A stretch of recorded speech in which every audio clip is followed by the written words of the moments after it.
The shelves have been dusted, the bottles have been polished, the glasses have been rinsed, the brain's been rested, and the liver has been allowed to recuperate at least a little bit. I will be rusty tonight. It has been a few weeks, but tonight it's time to kick the doors open on the vPub. I'll have a guest here tonight. It's a Q&A session with myself and Ralfy, and of course, we'll be teasing and looking forward to the 2023 Online Scotch Whisky Awards. I hope you're all looking forward to it. I've missed you, and I'll see you in a second.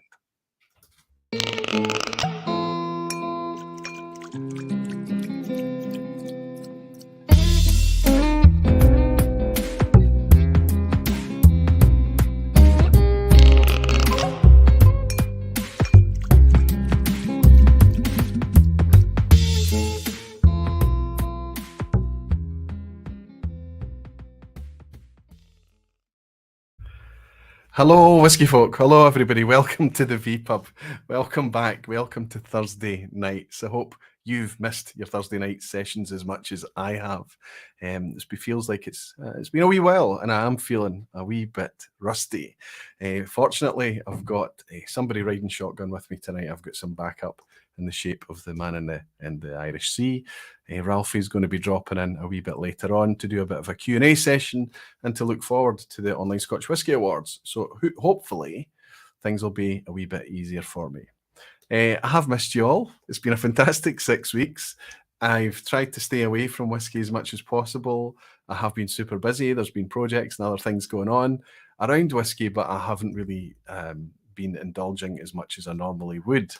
I have had a few sessions, a few evenings, a few tastings and things like that. But generally, I've tried to use the 6 weeks just to take a step back. And it's kind of worked, I think. I hope it's worked. And I think it's good for everybody to take a wee step back every now and again and just refresh your palate and do all the things that make you appreciate how fantastic whiskey is. The biggest thing, though, is the community. It's always, right? I never tire of saying it.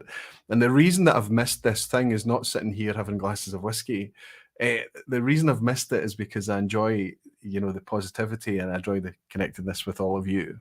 So we're looking forward to getting our Thursday nights back again, I hope. Fantastic to see so many of you knocking on for 300 people, I think, before I even unlocked the door tonight. So it's wonderful, wonderful to have you here. It's wonderful to have your support. I want to start off by saying a huge thanks to Vin at No Nonsense Whisky and, of course, Jeff at Jeff's Whisky during the summer. They stepped up and held in July and August. Yes, it was July and August. What month is it? They both hosted pop-up vPubs. The guys are fantastic, stepping in and just kind of giving you guys some place to go on a Thursday night. And thanks also for all of your support during the two recycled reviews that I put out. I managed to get a recycled review in July and another one in August, and I put those out on a Thursday night during the vPub time slot so that everybody could get together and have a chat, and I loved that. It was fantastic. And it was wonderful just to be able to participate in the chat and read the chat and not have to host. So, there's room for things like that in the future, I think. If I've got a recycled review to put out, there's an argument that I should perhaps consider putting it out when I'm away, taking a break or on a holiday or whatever. Also, I want to say a huge thanks to my friend Menno, who put together my end-of-year vPub quiz and also helped out with the quizzes for Jeff and Vin. Fantastic to have that consistency there, Menno. Thank you very much. You're a star, buddy. Thanks to Vin, Jeff, Menno, and everybody for the support over the summer. And thanks to all of you, because you didn't abandon me. You didn't disappear. You didn't all run off into corners. You're still here. You're still supporting. You're still barflies, keeping the vPub ad-free, and you're still patron supporters, keeping me here in front of you every week. And for that, I'm very, very grateful. There's a couple of wee housekeeping announcements and things that I'll cover before I bring Ralfy in. But while everybody's grabbing a stool and getting themselves comfortable, I'll jump into the lounge and welcome some of you missed beautiful whiskey folk and dedicated barflies. So good to see you on. Let's pull this lounge up and see how we're all getting on. Oh, fantastic. A couple of drams come in already. Danny Hebbington has said, welcome back, Roy. Hope you and the family had a great summer break. We've missed you, pal. I've missed you too, Danny. Thank you very much for the generous dram, buddy, and nice to see you in. Cheers. Mark Goins is here, and he's been dishing out Aquavitae Barfly memberships. So Mark is actively helping the vPub and all the Aquavitae content stay ad-free. A lot of people worry, they say, Roy, but YouTube won't promote your videos and things like that, and because you're not giving them ads and things. And I say, yeah, well, whatever. If that's the case, that's the case. But YouTube take their cut of the memberships just like they take their cut of advertising revenue. So I'm hoping that it balances out. Regardless, that's not the point for me. The point for me is that if people's watching Aquavitae content, I just don't want them sitting through ads, especially when it's long form content like the vPub, and people might be cutting it up into chunks podcast style. Whiskey and Wine Trails, Tom has also bought me a dram to say good evening, Roy, welcome back. So much news. This will be an extended vPub for sure. Perhaps, but that's not the intention. Good to see you, Tom, and thank you very much, Mark, as well. Mark and Tom, Slanjava to you both. Jimmy Legg is here, so great to be back. He's saying, missed you all. Thank you, Jimmy, celebrating being a Barfly, a member of the channel for 42 months. Incredible. And Jesse Artensalo's here, celebrating, being a member for 20 months. Good to see you, Jesse. And Mark is also saying a great day for a vPub and Glendronach 15. Cheers. I hope that's going down very, very well, Mark. I hope you're enjoying it. Who else do we have in? We have Arnie Tiger is here. Good to see you. Welcome back from your vacation. Good to have you, Arnie. Sugar Kitty is here, one of my admins. Superstar Sugar Kitty. Good to see you, Buddy. Hellswood is also here, also an admin. Highland Hamish is here. Greetings from Inverness. The vPub back after summer as the new nights are fair drawing in. Feels a wee bit like that. We're still in August. It's still summer. But it is. The nights are starting to get a wee bit darker. And listen, let's hope for a nice warm September. But yes, it's starting to feel like whiskey season is a bit more appropriate. Kevin Grant on Whiskey's here. Good to see you, cousin Kevin. Good to see you. You're cooking on the big screen again. Am I on your telly, buddy? Good to see you. I hope you and Hillary are both doing well, fella. Reb Mordecai saying good evening. The alternative vPubs were great. Thank you, Reb. That'll mean a lot to those guys. Thank you so much for your support. David Lorenko is saying we are back, baby. Cheers. Cheers, David. Hope you're well. Jimmy Jazz, good to see you. Jimmy saying good evening, Aquavitae and Ralfy. Always great to have you on together. I'm looking forward to hanging out with Ralfy tonight. Absolutely. And Craig Dollier is saying, evening, matey. Hello, folks. Well, Craig Dollier's mentioned, let's put out a wee shout out for how he's helping me this year. There's usually a huge migration of people descend on Glasgow for the Glasgow Whisky Festival. The tickets are long since sold out. If you are desperate for a ticket, you can get in touch with me and I can do my best in case somebody offers up a spare ticket or something like that, which does occasionally happen, but it's long sold out. But what happens is that all of these people need lifted and laid and they need fed and they need looked after and things. Craig Dollar's been brilliant at that. Last year we were able to put on a bus and we almost filled that bus, and we're realizing that this year we probably need a second bus. So it's actually starting to cost a wee bit of money. But we know that we'll find a way to distribute the costs over everybody, and it means that you get taken from the festival straight to the restaurant. You get some nice Glasgow curry up at Akbar's, and then we can wander around to the Bon Accord for a nightcap. It's a fantastic Saturday, and people love it. If you're interested in getting involved in that, please join the Aquavitae Barflies page on Facebook and put your name down on the event that Craig has created. That way you can get your seat in the bus and your seat in the restaurant, and it helps us manage numbers. No money down right now. You only pay for the bus when you're there, and you pay for your food when you're there as well, of course. Good to see you, and Craig, thanks again for your support, buddy. There's a more immediate event as well. At the end of September, about a month from now, Jimmy Legg is making it across the pond. He's coming across, and this has kind of been the catalyst for a huge gathering. I was in the Bon Accord this week, who's going to host us on Saturday, the 30th of September. More details to follow closer at the time. And we were just kind of talking about loose arrangements and things. And Thomas asked, how many people are we talking about? And this has been my default answer. Jokingly, tongue in cheek, I've said somewhere between 30 and 230. And Thomas just said, sounds perfect. So it doesn't matter how many people there are. We'll just do our very, very best to accommodate it. There's no food or anything there. Make sure you've had something to eat before you turn up at the Bon on Saturday, the 30th of September. There'll be more details to follow as we get closer to the time. But I'm super excited about that. It'll just be all of us getting together for a very informal hangout. Can't wait. And I've been looking to see if my man Gordon Fraser is in tonight, but I don't think he will be. I'm pretty sure Gordon will be out celebrating his birthday. But you can pick up the chat on the replay as well. So let's raise a wee glass to say thank you for being a fantastic friend and patron. Thank you for your support. Many happy returns and happy birthday to Gordon Fraser. Cheers, Gordon. I'm sipping a light and easy Strathmill tonight. Speyside Distillery, a lesser seen Speyside Distillery. This is actually a signatory vintage bottling. Been having trouble trying to get my camera to focus. I don't know what's going on with the settings. It's probably more to do with the lighting or something, but it's not a big deal. It's not bad, but it's a wee bit light at 43%. It needs a wee bit more, grip. So, what have I been up to? The projects. Listen, there's so many things that are just poorly kept secrets, okay? So I've had to come out and talk to patrons very early because in the next few weeks, there's a very, very interesting, exciting experiment cask release, and it's mostly on my shoulders. I have pushed Ardnamurchan to support me on this, and they've supported me on this, and it's the concept of a refill cask. The refill cask is not... Refill cask is just such a general term, but often refill can mean ex-Scotch whisky cask. And obviously it's always been ex-Scotch whisky that's been in it before. But I'm not just talking about being disgorged and filled and disgorged and filled. That's not what I'm talking about. I'm talking about, imagine an independent bottler such as Adelphi, the parent owners of Ardnamurchan. Imagine that they take those Adelphi casks that they've bottled. Imagine something that's held a Bunnahabhain for 2 or 3 decades. And then it goes off to get filled with Ardnamurchan.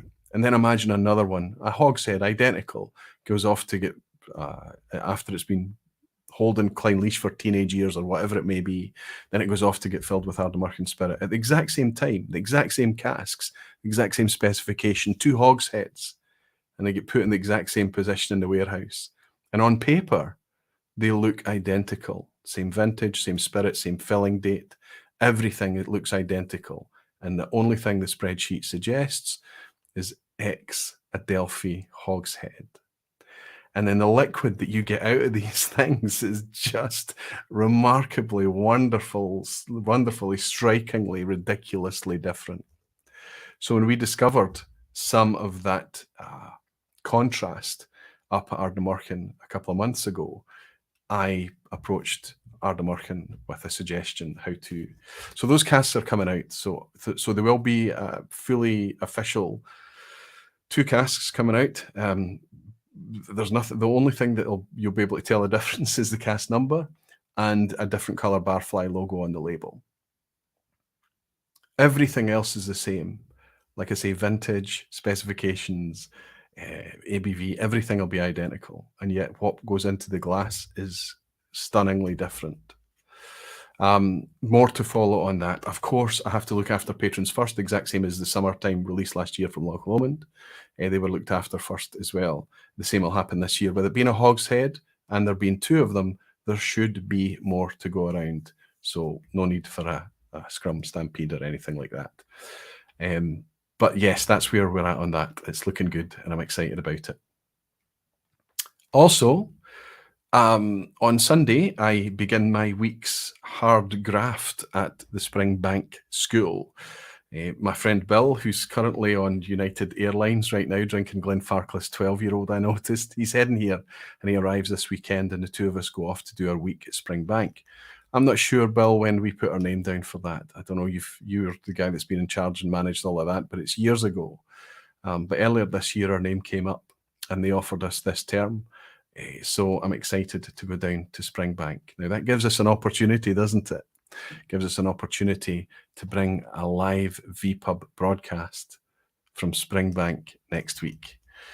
That's what we're going to be doing. Technical gremlins notwithstanding, of course, it's always challenging to do these things. As you know, you've seen it all happen and play out in the past. But we're just going to hit the ground running with a vPub this season. And yeah, Ralfy on. It's become a bit of a tradition now, Ralfy, to join us after the summer break. And then immediately down to Springbank. I hope you're as excited as I am. Bill is saying, I think it was about 6 years ago. Well, I think that the waiting list for the Springbank School is closed now, but I think it's currently standing at 7 years, so that makes sense, Bill. Are we looking forward to that? Hell yes, says Helen. Good to see you, Helen. So brilliant to have you in, and I'm glad you're looking forward to it. Lowlander is saying, will Royal Mail Whiskies be selling the bottles again? Yes, all of it will be taken care of by Royal Mail Whiskies. So if you can get shipments from Royal Mail Whiskies where you are on the planet, you'll be able to do the same for those bottles from Royal Mail Whiskies. They'll be doing it. James DeGiulio is celebrating being an Aqua Vitae member for 7 months, as is Kiwi Gore, 16 months. Fantastic. David Evans for 40 months. Incredible, David. It seems like you have been around forever, my friend. Dribs and Drams has bought me a dram saying, well, I was out in Alberta with a band. We spent the night at a dram club manager's cabin. I tried some fabulous drams that I could never afford. That's the spirit of whiskey, isn't it, Dribs and Drams? That's the spirit of sharing. Some of the most incredible and rare and privileged whiskey tasting experiences I've had is at the hands of generous others, and it's incredible. The Dark Side has bought me a dram as well to say, great to see you back, Roy, and it's great to welcome you here as well, buddy. Dribs and Drams and the Dark Side, thank you very much for your drams. Try my best not to miss these as they pop up. And of course, Jimmy Leggs bought me a dram to say, a week at Springbank, how did I miss this? Can I spend a decade at Springbank? Well, at least you'll get a chance to go down and touch the hallowed ground of your favourite distillery, Jimmy, when you're over here in September. I bet you can't wait, buddy. Simon Ray is here. Good to see Simon. Royal Mail Whiskies did a superb job with the first Aqua Vitae bottling. I'm glad to hear that, Simon. I never had any complaints whatsoever. And any kind of hiccups that did happen, they were just jumped on so quickly that I didn't even really need to get involved at all. It was brilliant service. I'm so impressed by them. Danny Hebbington is saying, try and negotiate some casks down at Springbank while you're there. I think there's not much chance of that, Danny. It won't stop me asking, right enough. Rick Johnson is saying, I was in contact with Springbank recently, and the wait is currently 8 years, but they've put a hold on any new sign-ups oops, it jumped, buddy, for the wait list. I've got it, Rick. I heard last week, I was at Springbank tasting last week, and yeah, that's kind of the message I got too. So there we have it. Hellswood is saying superb service from Royal Mail Whiskies last time around for sure. And Mark Goins is saying, do a Glen Scotia cask while there, lol. Go to development Campbelltown, you know. Hopefully I'll get a wee chance to drop into Glen Scotia and see how they're doing. That would be amazing. Welcome back, Roy, says Anthony Lambert. I hope you had a good holiday. I just got back to Germany after 3 weeks in Wales, brought back an Ardnamurchan sherry cask. Good for you. It's actually sitting on the table here in front of me. I've not poured one yet, but I've been enjoying I've just taken it past the shoulder since I get back from holiday. And enjoying it very much. I think it's Ardnamurchan, isn't it? Of course. It's pretty good. Fantastic to see everyone. I hope you're all doing very well. I think I've covered most of the housekeeping. If anything else crops up, remember this is a relatively open session. I asked for Q&A, so I went into patrons, and the patrons did what the patrons always do, and they gave me more questions than I can handle. But of course, I will be dropping in and out of the chat throughout tonight, like I always try to do. So if there is any burning questions that you've got for Ralfy or myself, of course, you can ask me any week, but yeah, pitch in. But hopefully what we're going to do is through a kind of just a general riff and using the questions as prompts, we're going to build up to something, I hope, and that's twofold. The first is these questions it's clear that what we do in whiskey is we speak to a very knowledgeable audience. We speak to people who know whiskey, who know what they love. But more than anything, that doesn't make it an elitist, exclusive environment because they're so passionate and they're so welcoming and things. They like to share that knowledge with new people coming in. Of course, it's incumbent upon me to try and keep my language and things accessible. It's difficult sometimes for people who are beginning too. But hopefully the questions tonight will be kind of broad reaching. So it kind of focuses on that, how knowledgeable our community is. But also, we would need to focus on how open it is as well. So the questions that's going to pop up on screen tonight as well, Ralfy doesn't know what the questions are. He's just going to need to shoot from the hip or whatever. But that's what we do all the time anyway. That's what I do in the vPub. It's a live stream after all. And with that pool of knowledge, with that pool of integrity or desire to try and be as integrity forward as possible, that's where the OSWAs, the Online Scotch Whisky Awards, has been born from. You know, there's no way to buy yourself into it. There's no way to sponsor it. There's no way to give free samples or anything. It's purely representative of what the community has discovered.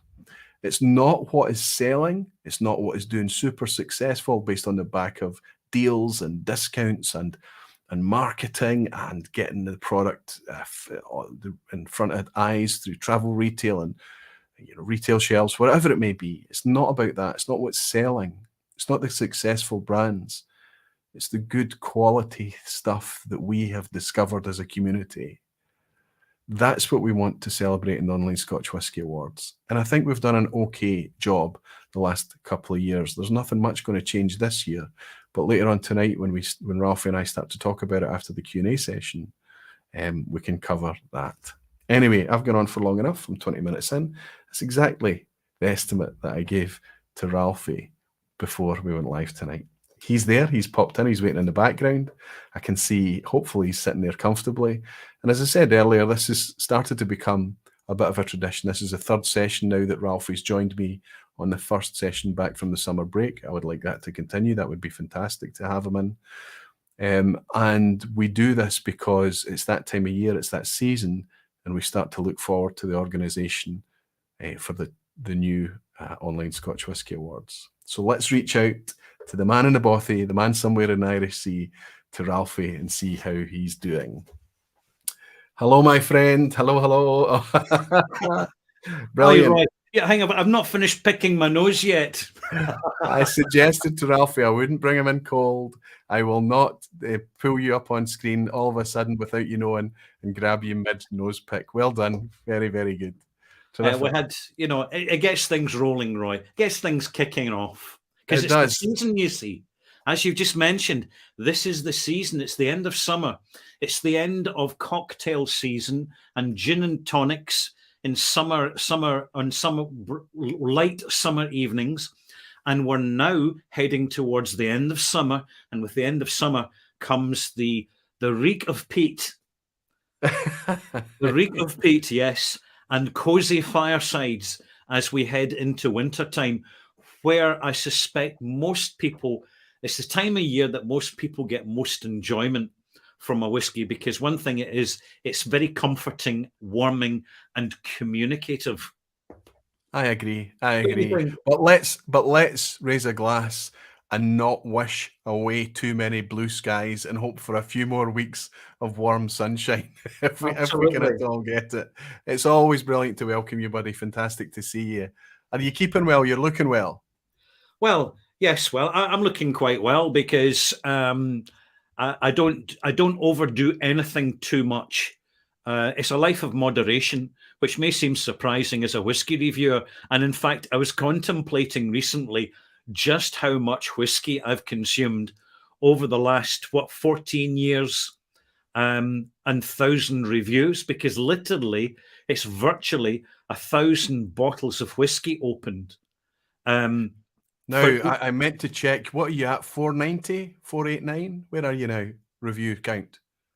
489? No, sorry. 989. Sorry. Yes, I'm thinking back.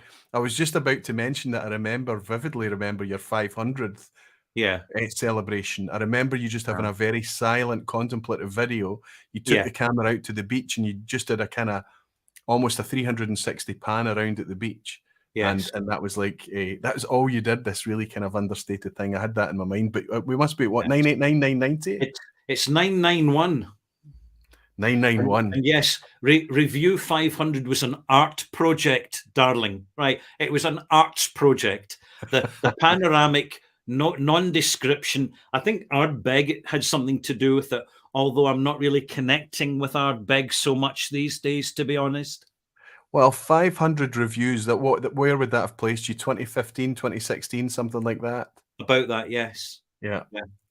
And obviously what's happened now is that you're bringing out double content, because back then you were doing your review done and dusted. Now you've got your review, you've got your extras, but you're doing more than that as well. You're doing monthly live streams for patrons. That's right, yeah. You're looking at, you're always kind of, and I know that you embrace the low tech side of things. You're proud of the lo-fi feel about Ralfy videos, the thing that we all have come to enjoy about the content.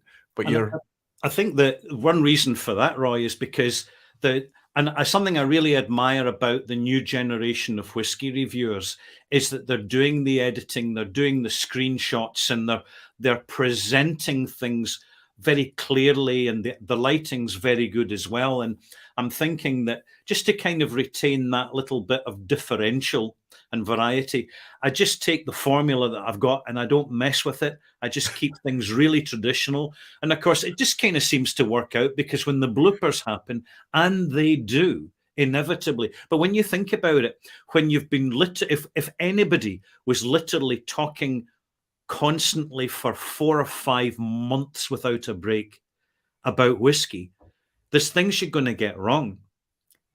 So when you take 1,000 reviews lasting 20 minutes on average, I'll try and organize the specific time and weeks and months of constant narrative, but it's been a hell of a journey, actually, and something that I really appreciate. And as you mentioned, the Patreon subscribers they get their monthly bothy live, and also a weekly extra. It's what's called the Pat Pals update. So they get extra content where I get a little bit more edgy and opinionated.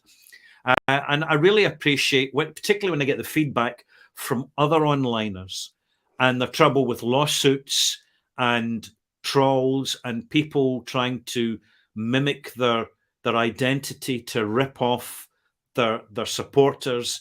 It can get quite nasty out there, and I'd say that the whole collective whiskey scene online in all its formats is remarkably civil and productive. Absolutely. And positive. And I think it's not so much you and I and all the other narrators, it's the people that engage and make it a two-way thing. And I find it fascinating, particularly in the Patreon channel, when I see the conversations spark up between subscribers saying, well, try this retailer because they've got this and such a price. And it's all very... I think that's interesting. And over your 991 reviews, you'll have seen that evolve, because at the start you'd have been sitting in your kitchen there and you would have been just kind of monologuing, cutting and uploading your video, and that was it. And now you've seen it evolve. You've seen the technology evolve through live streams, through enhancements to the comment section. You've seen it very much develop into a knowledgeable audience, giving us a bi-directional experience. It's terrific to hear you as the kind of godfather of whiskey tube, right? Oh, jeez, oh, steady on now. No, but it's for you to say that, because you were always kind of one who just kind of did your thing and that was what you wanted to do. But you're appreciative of the fact that this is very bi-directional. Ralfy, answer. We've got a Q&A session. This isn't in the list, but I'm going to ask you. All right. Does your audience teach you? Yes. It's amazing, isn't it? My audience give me some really... I'd give you a great example of this. I didn't know that Brazil produced whiskey. Brazil does produce whiskey. So, hang about. Where's he going? You've got an official bottling.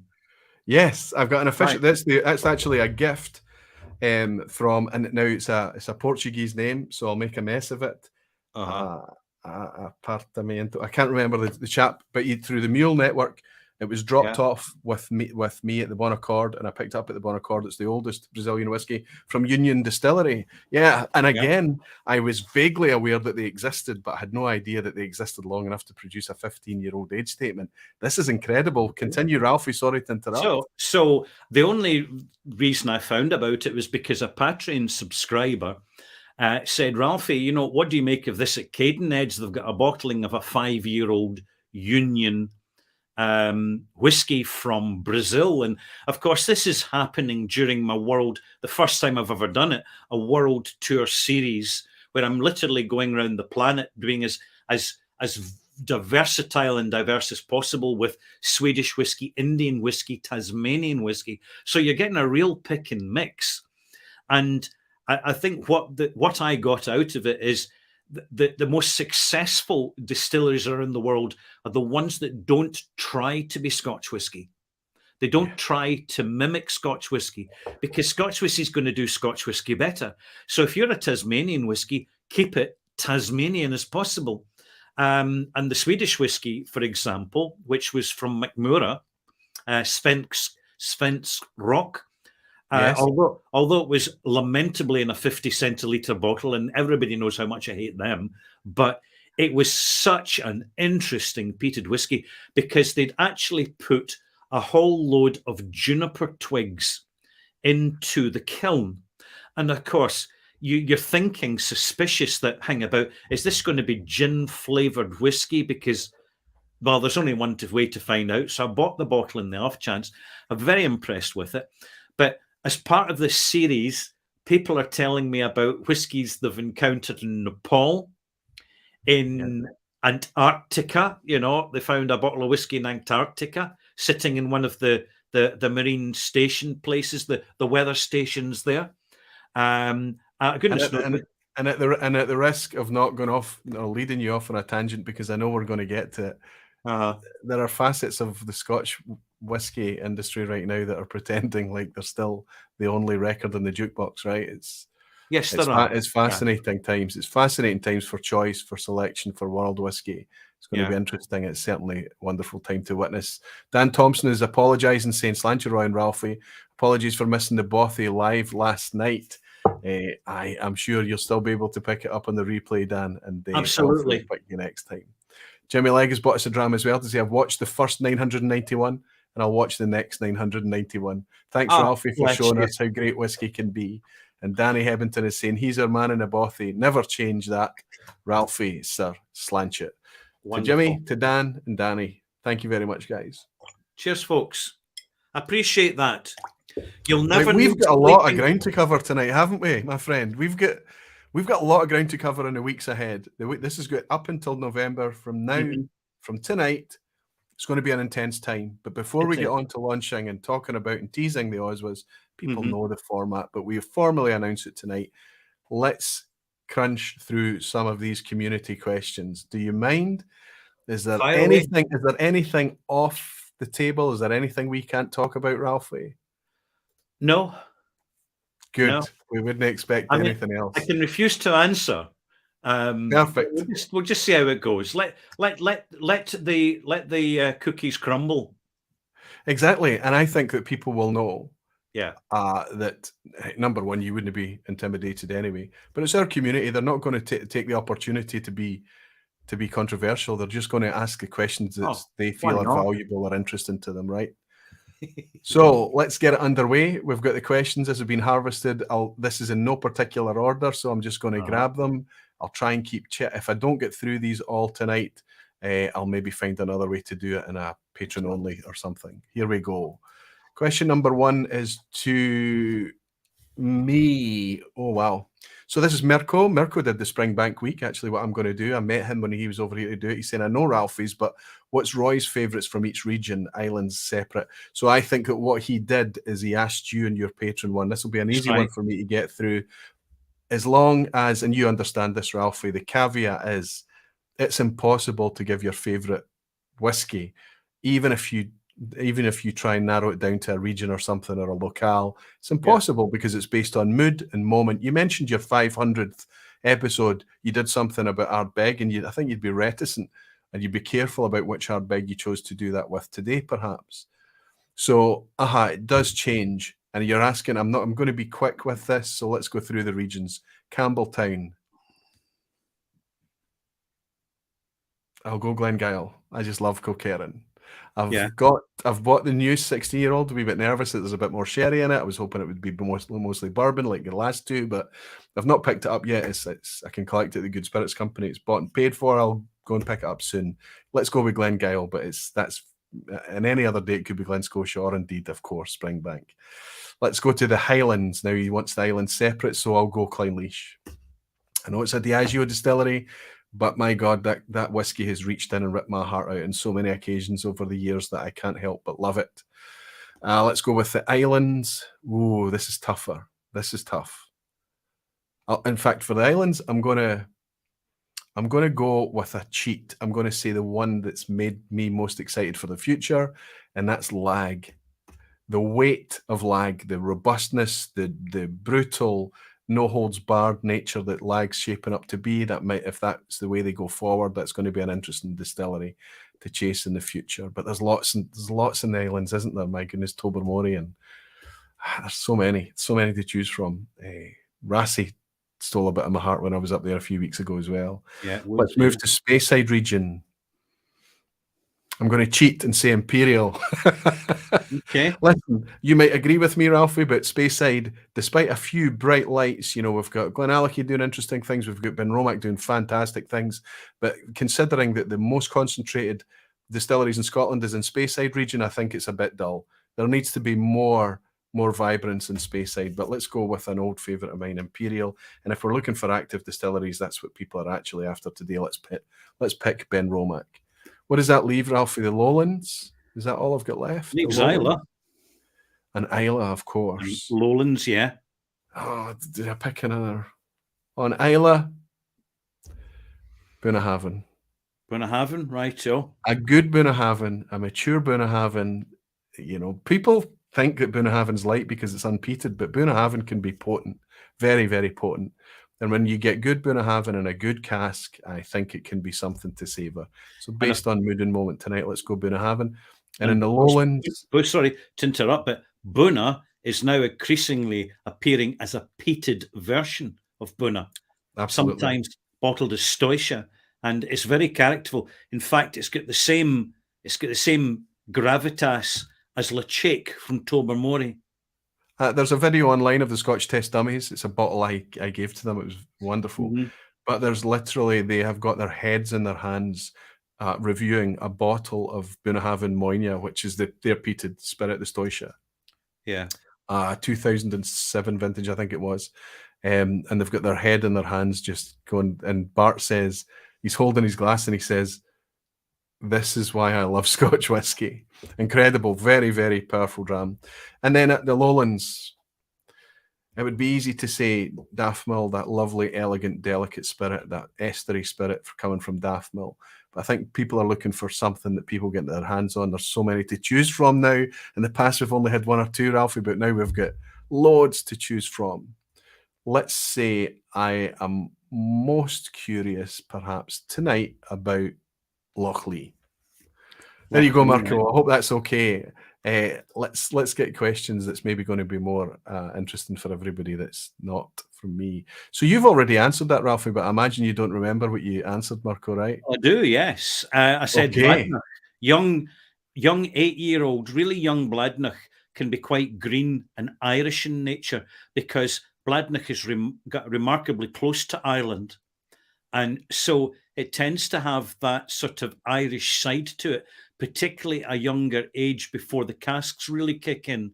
And I've got very fond memories of the 8-year-old Wigton Book Festival bottling, tied in with the fact that I've got a very sentimental attachment to Bladnoch, because in public holidays, when you can see all the rain clouds up over Loch Lomond and heading north, I'd just get in my motorbike and I'd head south because the roads were clear, and you'd end up inevitably going down the coast, which was because it was dry and not raining and warm. Yep.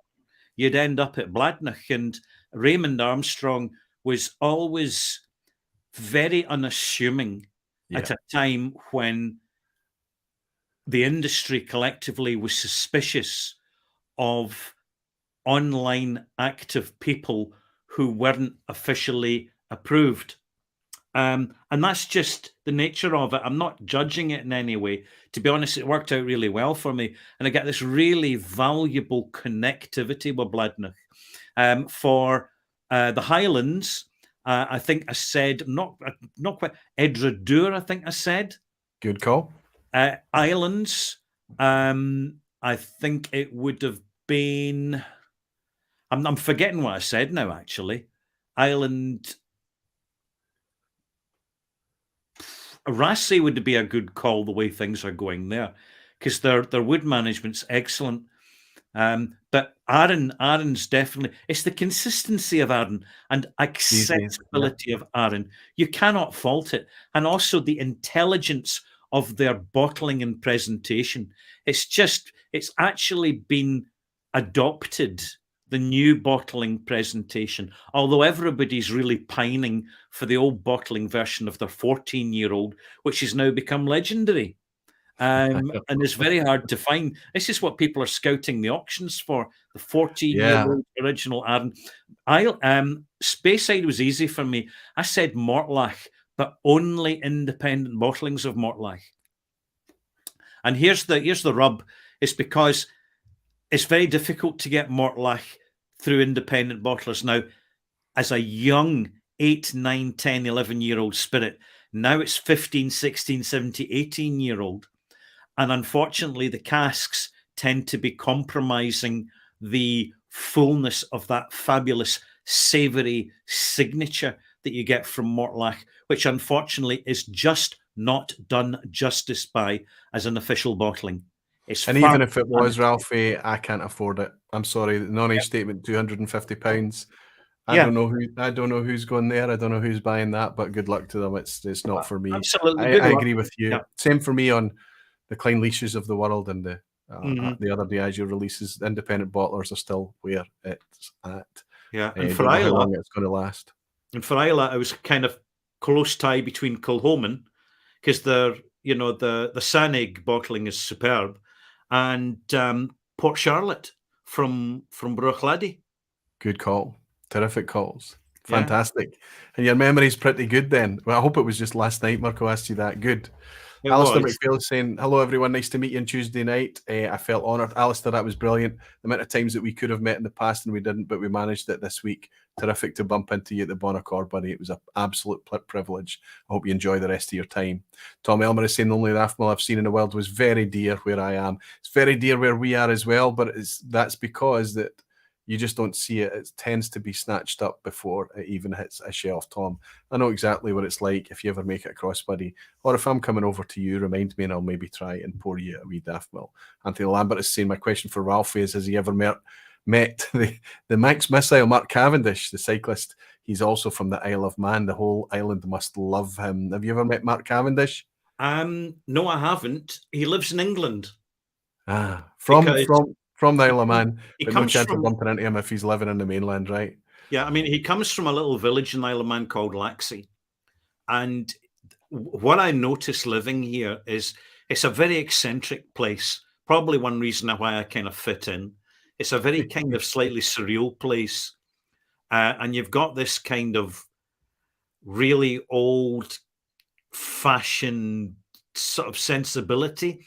And the people are quite old-fashioned as well, in that you've got a number of folk who, quite by default, have got a lot of character, and they have very particular skills, and they tend to migrate in order to actually achieve their potential, as Mark Cavendish did. You know, he had to leave the island, and when you're international cycling, you want to be fairly near a major airport, because basically you're going global.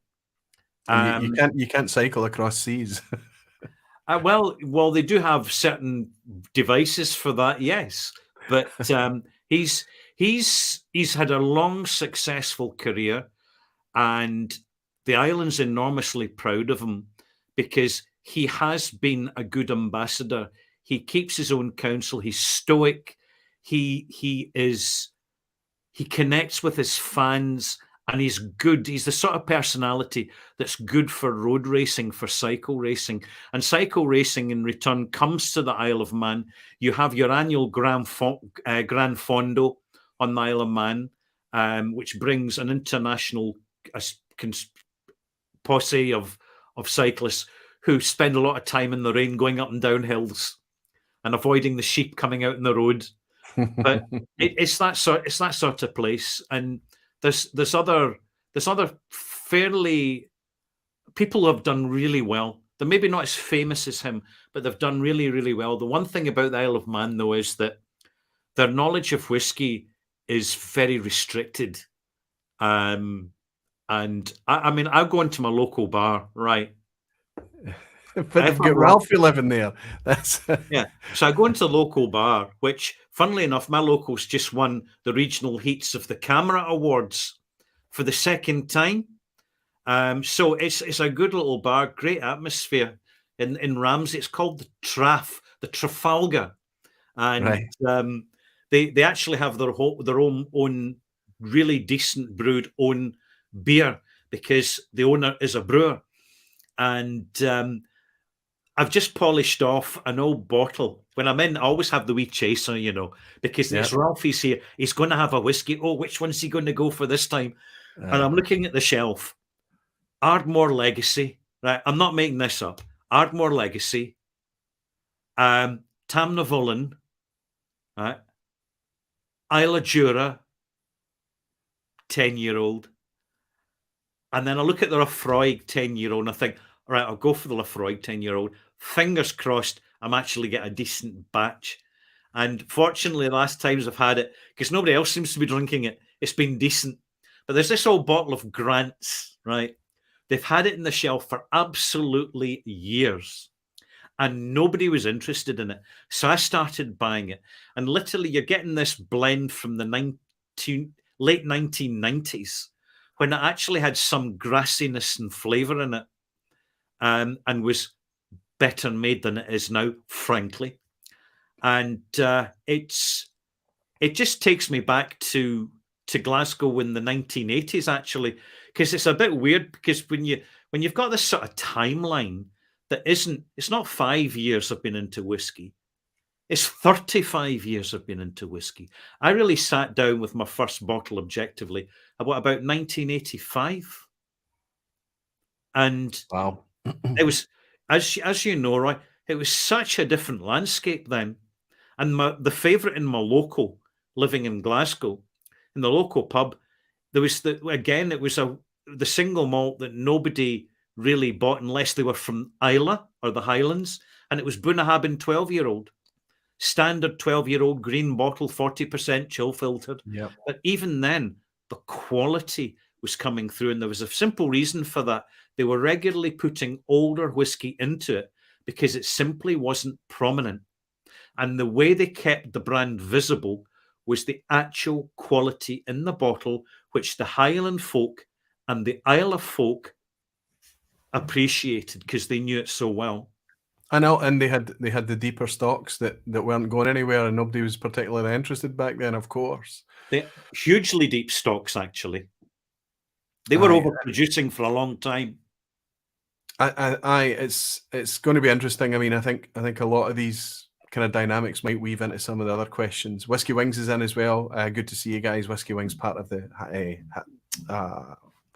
Honest to a Malt podcast. Good to see anybody. I hope you're doing well. He's saying evening, chaps. I did miss a few questions there, but we're going to try and clip through because we're going to try and cover as much ground as possible. Here's one coming from Atakan. He's saying, Roy has recently praised Madeira maturation, and that's true. In a recent recycled review, I was talking about the effect that Madeira can have on whiskey and how much I'm enjoying it for whiskey. What is this based on? So over to you, Ralfy. What's your take on Madeira cask maturation for Scotch malt whiskey? Yeah, starting with actually buying and tasting Madeira itself, many people go for the prominent version of Madeira because there's not that many producers, which tends to be Henrik and Henrik. And you get these sort of sanitized versions for the British market, which are fairly heavily blended. But the real Madeiras, it's this fantastic fortified wine, which is strong in heavy raisin and plum notes and has some really graduated, sophisticated tannin content, particularly in the development going into the finish. And it bonds, the particular style that is Madeira bonds wonderfully well with Scotch whisky, because Scotch whisky, you take the barley sugar component, the cereal note of the Scotch whisky, and then you combine it not with the sharper sherry notes, but with the more rounded Madeira notes of raisin, and they bond beautifully well. And then the tannins, they help develop the development of the whiskey itself, and they reflect strongly in the finish. And it comes to the point where you ask people who latched onto it fairly quick, oh, excuse me a second. Excuse me, come here, you. Here we go. A bothy visitor, a feline visitor. It's little Fluffy. Here he is. He's coming. He's wandered on the way down. You know why? Because he thinks he's going to get a treat. Don't you, sweetheart? Would you want a wee sip of my Guinness? I thought it's because he enjoyed a Madeira cask nip as well. He enjoys sitting on the casks that I've got littered about the place, because he reckons there's mice hiding behind them. He's probably right. Yeah.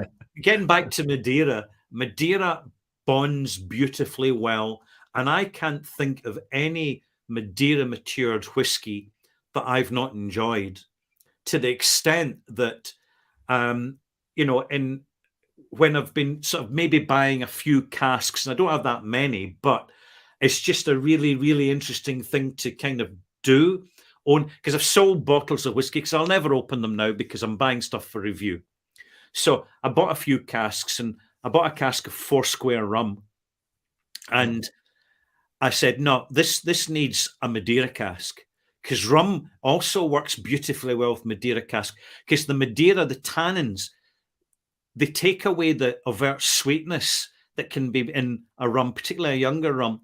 And I tell you, the results are remarkable. But of course, the problem is now that you simply cannot buy Madeira casks. They are so expensive. When I bought a Madeira cask, an fresh emptied wet Madeira cask, it was in 2021, right, Joe? And it cost me £700. Oh, wow. And is that the one you've tipped the rum into then? That's the one I put the rum into it to kind of mature it for another 2.5 years. So it's not just a kind of quick finish. There's a real engagement there. But rum, Madeira casks, I've never had a bad one yet. Well, I was interested because I know that you've got a wee, you've over your shoulder there, just out of pure coincidence. I've never connected with Avonjarrick. I've always found it a bit out there, a wee bit odd. But this is Sandy McDonald gifted me this bottle, and I remember being a wee bit dismissive about it at the time. And of course, I've got egg in my face now because I'm tearing through this, and I think it's unique. There's nothing else on my shelf like this. And you wonder just how much is it that really kind of quite funky, unique Avonjarrick working really well with Madeira. This is a Madeira cask strength. It's potent stuff, 63% ABV, but my goodness, it's like I say, it's unique on the shelf. I have been connecting with, there's a legendary Springbank Madeira everybody went nuts for. It was gorgeous, and the Ardnamurchan Madeira cask of last winter time was absolutely stellar. The Glen Murray is the one I just recycled. I tend to find that when Madeira is involved, I think it's a super positive thing. So I was curious as well of what your take would be on that too. We were discussing it at the club last week too, and it seems to be a popular opinion. Here's another one, Ralfy. Strap in. This is from me. And these are random. There's in no particular order. Roy is asking, what's the party plans for the upcoming 1000th? That's it. Spit it out, Roy. Say 1000th. Yeah. 1000th. Ralfy, review. What is there anything you're going to do to commemorate 1,000 reviews? It's a big deal, isn't it? It is a big deal, actually. And I will be doing something. What I would say at the moment is that it's my Patreon subscribers that I'm really keeping informed as to any of my special events. I will be organising them. And the 1000th review is going to be in about 9 weeks' time. So we'll be into October. I will be doing something special. I can say that, but I'm not saying what. But in November, I'm going to have a week-long installation, right? And I will be making a guest appearance at Glasgow's Whisky Festival. And it's going to be a busy old week, Roy, because the Saturday before the festival, I'll be doing some kind of co-hosting event, gig, something or other. Are we going to talk about that a wee bit later then? Are we? Yeah, let's. Yeah. That is going to be a busy week indeed. Absolutely. Spot on. And it's terrific to hear that you're going to be at Glasgow Whisky Festival this year. We've missed you the last couple of years, buddy. Yeah. That's good news as well. I'm pushing the boat out a bit. I tend to be, as you know, I tend to stick to the bothy. But I think in fairness for the milestone that it is, 14 years and 1,000 reviews, it's an event that needs to be kind of acknowledged. And I think it's also important just for all onliners, because it's a kind of coming of age thing. And when you look at the maturity and sophistication of whiskey messaging that's happening online, and just how much valuable input people are getting from online reference compared to anywhere else out there. The online is basically such a fantastic platform for educating people, not in a kind of classroom environment, but actually just saying, here's the experience. We're sharing tips, we're just sharing opinions. We're not being experts. We're not preaching to you. We're occasionally having a rant. We occasionally make mistakes. We occasionally have bloopers. But do you know what? It's all part of the journey, and we're keeping it authentic.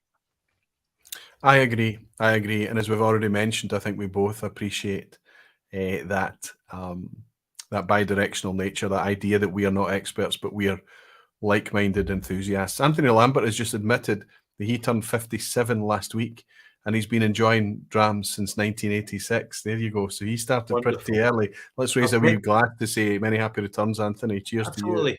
Here's to the veterans. Kresimir is in. Kresimir Jelcic is in. Fantastic to see you. Opinion from you and Ralfy about yet again another price increase of prices. I heard there was a 10% increase due to tax. Yes, that came in on the 1st of August. We're going to start to see that filter through as well. We're fighting against it. It's difficult, Kresimir. It's a pain for everyone. Can I comment on this, Roy? I was hoping that you would. Yeah. What many people don't realise in the UK, and the price really reflects in the UK, but what happens is the UK is observed by the distributors, the international distributors, and they use it as an opportunity really to recalibrate prices internationally. So when they see prices go up in the UK, they tend to consider the opportunity of raising the prices elsewhere. And that's just market forces. But people don't realize with customs and excise duty, now this is a specific tax on specific goods that doesn't apply to all goods. So it applies to cigarettes, tobacco, and alcohol primarily, and also fuel. You get customs and excise duty and fuel. And what people don't realize is that when you have the extra increase in customs and excise taxation duty, this then raises the amount of value-added tax, because value-added tax is a taxation on taxation. So the tax you're paying in customs and excise duty is then surtaxed. Taxed again, yeah. It's taxed again. And many people don't realize this. And this is why I've mentioned it a few times, to put it into perspective. And something that I'm aware of is that, and I'm not saying people should do this. I'm not saying that. But there's a home craft distillation culture brewing up as an act of resistance around the world. Depending on the country you're living in, you can do this. Depending on the country you're living in, you can do this. And in countries where you technically can't do it, people are doing it anyway because it's very difficult to catch. And this is something that we're too polite to talk about, right? Because we don't want to be too controversial. But this, we've got to acknowledge, this is actually happening now, because in certain environments, taxation is too greedy on specific items, including alcohol. And people are saying, stuff that, I'll do it myself. And it can be illegal, And I'm certainly going to cover my ass here in your podcast by saying, if it's illegal where you are, don't do it. So if you're in New Zealand, good luck to you. You make the most of it. Because honestly, I don't think it's going to last. Yeah. Certainly happening there tonight. Our buddy Stillet. Fantastic channel. I go off and watch Jesse, and he's doing the things that he distills is fascinating to see. Dave Barnes is saying, what's Ralfy drinking? It looks like lemon cordial. No, that's a pint of Guinness, but what's in the glass, Ralfy? What's the dram? I got 2 drams here. These are forthcoming reviews on my channel, Roy. Lochley, this is the Ploughing Edition #1, right? What's interesting about this is it's really young. Of all the non-age statement whiskies I've reviewed this year, this is essentially the youngest, certainly the youngest tasting. There's a note of eau de cologne about it. You can tell there's a little peaty influence in there. It is particularly young, and it won't get a particularly high mark, but as a really, really young, zesty whiskey, I think it's very good. And in itself, it's an experience. Ralfy, you're preaching to the converted. As time goes on in my journey, I am loving these. And I mean, they're not particularly wonderfully smooth and easy to take whiskies sometimes. They're certainly not what you would pour for your VIP guests or your beginners and things that come in. But these young spirit-driven whiskies with either a sweetness or a maltiness, or as you say, a zestiness or a floral nature there, they're just, some of them can be so compelling. And what it really helps you to do is that when you do sip more mature spirits, it helps you differentiate what is spirit and what is cask a bit better too, I think. Absolutely. And also lets you get a point of reference as to really young, immature spirit, something that's off cleric, that's really matured cleric, that's seasoned cleric, that's not actually starting to get too much cask influence, because the idea that cask influence is consistent and incremental over the years is simply not true. And when you're actually drawing cask samples from your own couple of casks, few casks, you get this amazing point of reference that that's something that I'm doing with my pals at the moment, is the options of either having your own mini cask, which you manage and you're responsible for, and initially it has a high. And it's so easy to mess up. And well, it could be easy to mess up, but there again, you don't mess it up because you keep a few demijohns handy, and therefore, if it's going the wrong way, you can decask it, you can lock its progress. But also, you can actually take demijohns. So before I talk about this, IKEA sell these things. These what? Those? Yeah, those are mason jars. Oh, here's. That's a proper demijohn. That's a jug. This is 2010 Lagavulin. That's an experiment. It's an ongoing experiment. I'm timelining old school Lagavulins. So it's a demijohn, 6 bottles of Lagavulin, 16-year-old in it, and some cask strength just to lift the ABV up a bit. There's the wee tag. Here it is, Lagavulin 2010.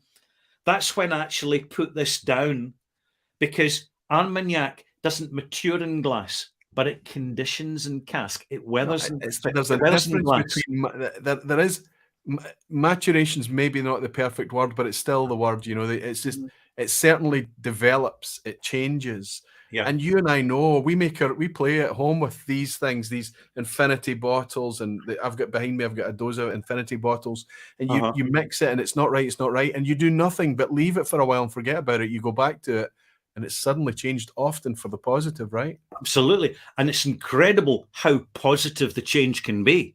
And you're not quite sure why. What's the chemistry going on? Because here's another bottle that I've put aside. This is heavily peated, a combination. It's a blended malt peated whiskey, and it's basically an old beer bottle. And you just top it up with a few bottles, and you put it aside, and you ignore it for 10, 15 years. And you know, you might think, well, is it even worth the wait? But can you imagine how this customizes your malt cave? wherever you are, even starting with a basic infinity bottle. I can't, from all the feedback I've got, nobody has yet come back and said that infinity bottle, blending my own and building up my own unique bottle profile that nobody else has or can have, it's only mine. That was a total waste of time. People have certainly came back and said there was a period where it wasn't so good, but that's all part of the learning process, because see if it's not so good, you just blend it out. Well, what I've done with this in recent times is this was a bit potent, a bit jaggy. I think too many cast strength dregs and things went into this. Maybe a wee bit too much peat went into this, so I've been trying to tame it over time. And of course, you eventually run out of headroom, so you've kind of got to make some decisions because you can't be drinking it that quickly. But recently, I bought a couple of years ago. I bought a 1973 spirit from north of Scotland, but it dropped away down to, I can't remember what it was, but it was in the 20s of ABV. I don't remember. Very low ABV, so they couldn't sell it as whiskey. It was just sold as spirit. Of course, it was malt spirit. So knowing this was super hot, I was not enjoying this really low ABV whiskey. It was not enjoyable. So what I didn't drink, I tipped into this. And I think now that I've left this for a little while, this is tasting much more approachable than it ever did. So it's going to be interesting to start pouring this for guests, of course, blind, and see how it goes down. Danny Keenan has bought us a dram, Ralfy. Cheers to you both, Roy and Ralfy, and great to meet you recently at the Bon Accord, Roy Slantia. Danny, that was a privilege to bump into you there too. I'm very grateful to Peter Lee. He's always looking after folk, and if he brings them to the Bon Accord regularly, and it means that if I'm there, I get the chance to bump into Danny Keenan. Great to chat. All too brief, Danny, but I look forward to the next time. And thanks very much for your dram. Jimmy Leg is saying 600 watching. Jimmy, do you expect anything else when it's Ralfy, the man in the bothy, that's on board, that's involved? I've got another wee question for you on that topic. Wait a minute. Before you go, this is the other bottle, Wolfburn. Oh, sorry, I'm cutting you short. Yes, Wolfburn. A Wolfburn Character. It's the quarter cask. When you understand how quarter casks work, the way, the extent to which they speed up maturation and add age to, this is valuable information. So this is what I've got in the other glass, and I will be reviewing this. It's been out for quite a long time now, but I don't tend to. Now, can we pause for a second? Is that the same bottle that I've got, Ralfy? I think there's an age statement on that. Where? No, we maybe have different. It says a limited release of 980 bottles, matured in second fill, right? Ex-bourbon quarter casks. Right, okay. I think then mine is the cask strength, which is slightly different. Well, I've got cask strength 54.2%.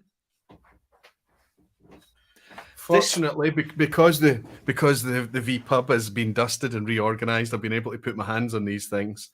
This is different. It's 1,840 bottles, so yours is a bit more exclusive. But you can it looks very similar, right? Yeah.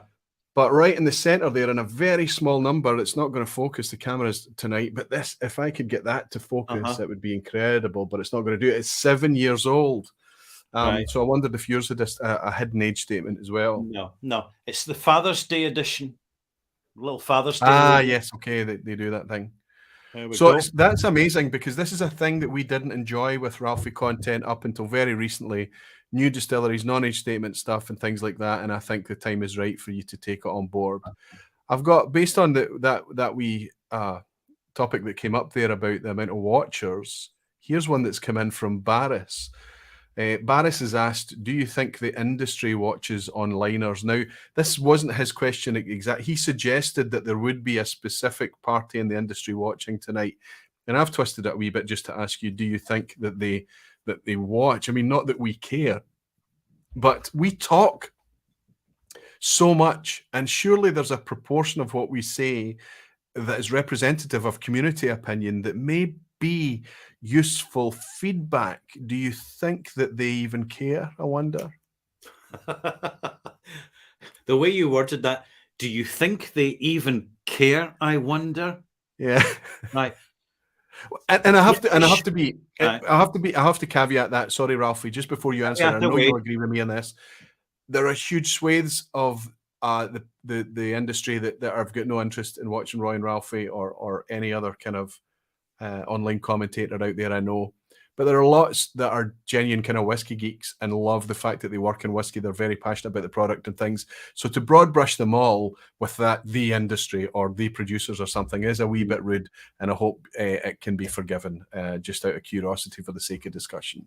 I'm sure it can, because it is a big industry. It's a very traditional industry, which tends to be reactive rather than proactive, because it's part of the cultural norms of British industry.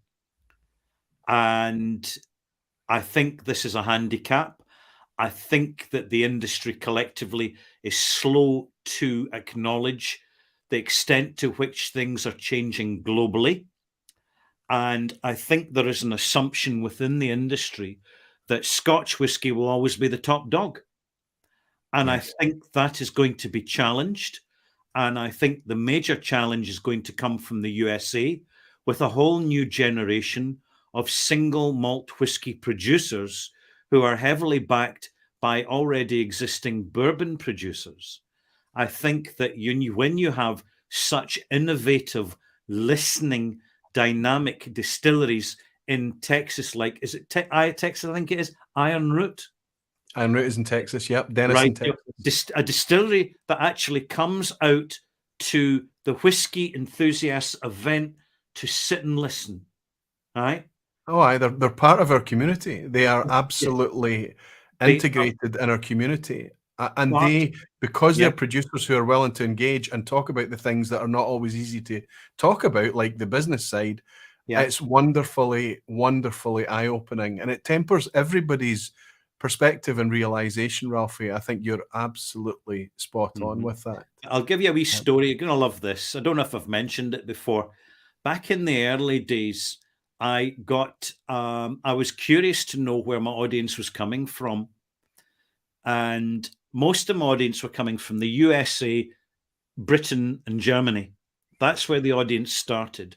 And it's been fascinating to see it morph over the years and see a big swathe of fans in Mexico, in Argentina, in Kazakhstan, in India. I'm getting a whole load of... So, hello, all my Indian malt mates.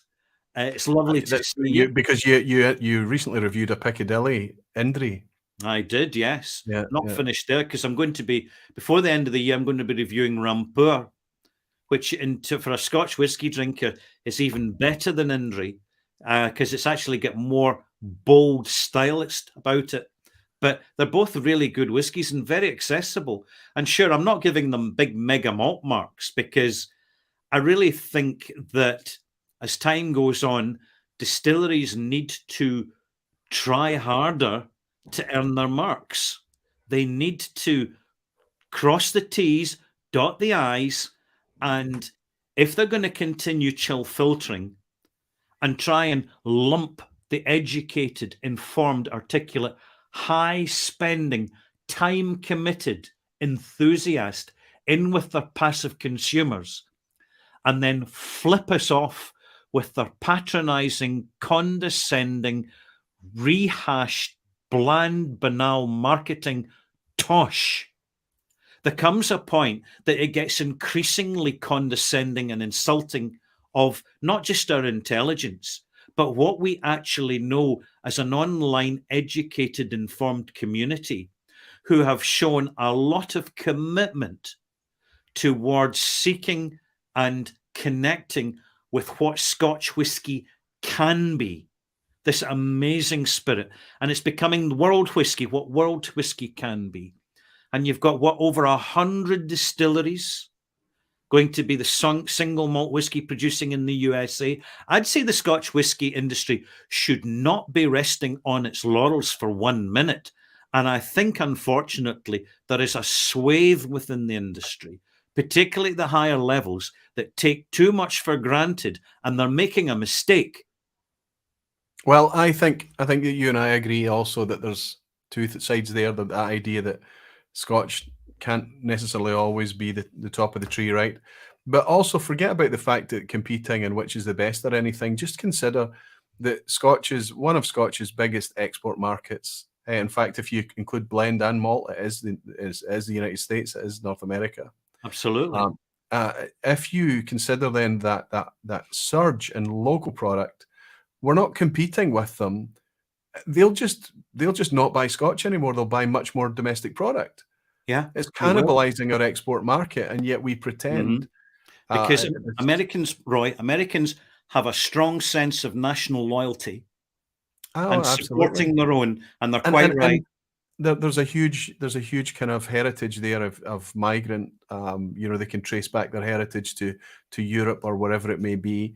Yeah. But at the end of the day, I agree that what we're talking about, hundreds and thousands of very, very small scale producers, a very, very granular thing happening in the States right now. But those numbers quickly add up. Hundreds of thousands. And there's thousands. Thousands, I'd have thought, yeah. It's into the thousands in North America now. It's incredible. Yeah.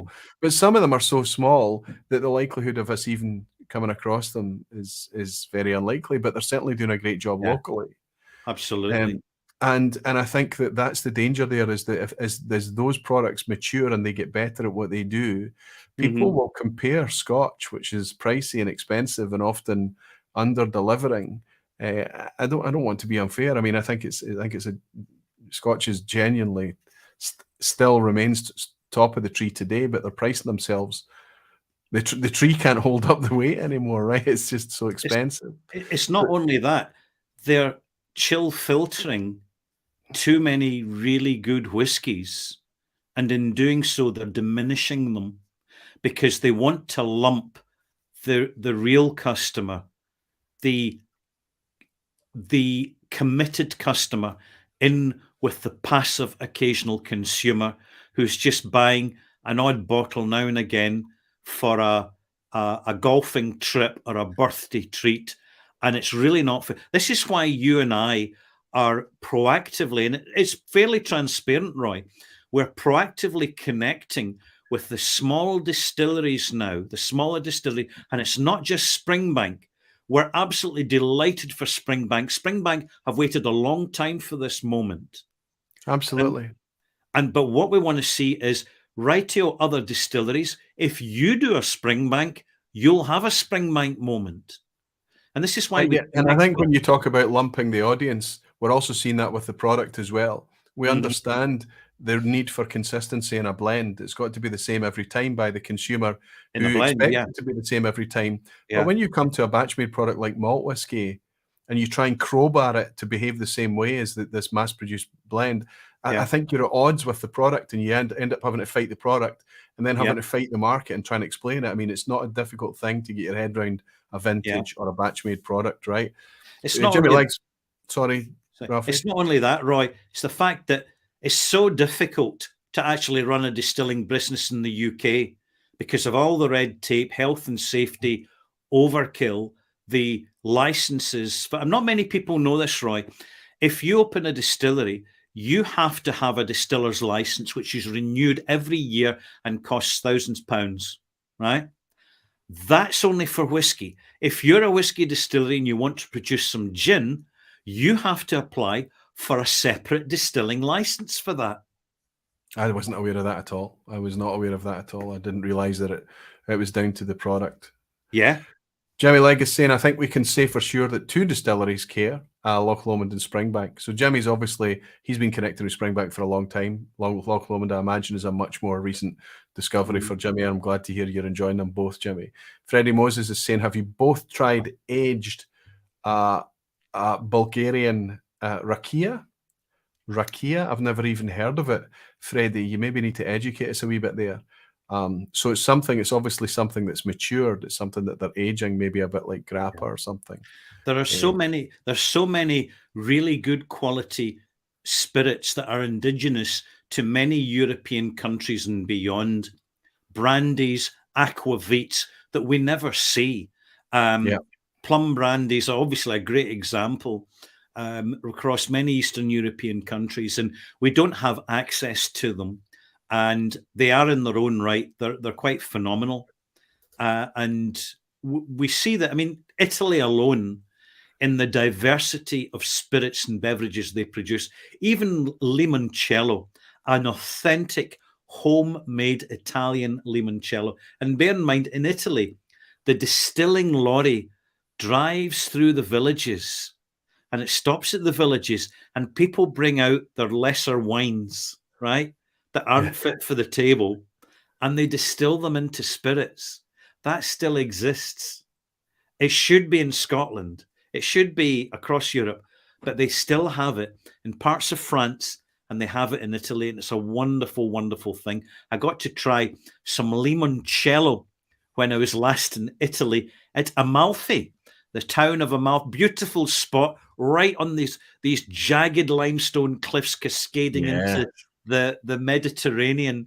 And the best limoncello I ever tasted, I bought from a nun who was selling it outside the local chapel, right? And she was selling it, and I picked up the bottle, and it was actually green instead of yellow, and you could see the lemon oil floating at the top of the neck. And it says, "Molto grazie, un bottillo per favore." That was me. Oh, she loved it.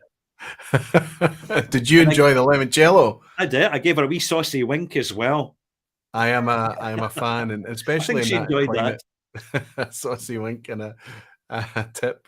I especially enjoy that the climate and especially when they bring it in a really cold glass, this really cold, refreshing thing. Yeah. Some of it can be quite potent as well. I see Loch Lomond and Springbank, Jimmy's saying, because obviously Michael Henry listens, and because when Springbank wins the OSWAs, they get together and celebrate. I think that there's a lot of time involved in what Michael Henry does. He's very, very tenacious. He's very diligent at answering all of the queries and trying to get involved and trying to educate and trying to further the understanding. Springbank are very much on board with that as well, but it's just to see them when they love just get kind of rolling up the sleeves. I've had Michael Henry on here for a masterclass thing. I've had him on here talking about how he makes a product. I've also had him on here, Ralfy, just blind tasting and just get rolling up his sleeves with the rest of us. And that's the difference. We don't need everybody to be like that, but just the level of transparency makes such a difference. It's a fantastic quality of content that you provide, Roy, when you bring on the industry professional people and they realize they can let their hair down a little bit because they're not going to be grilled, and they can have a little bit of fun. And in the meantime, they'll let slip now and again some really, really useful information for all us geeks and anoraks. Wee nuggets, absolutely. Wee nuggets. Absolutely. Here's a question from Oliver for you, Ralfy. I hope I'm not blindsiding you here. Oliver's asking, we're noticing sudden drops in Ralfy's scoring in his reviews. Can he explain why? Sorry, Oliver, for a lot of these questions, I'm paraphrasing just to fit into the character limit of the comment. So that was a much bigger comment, and I've shrunk it down. Yeah. I'll tell you exactly why. Because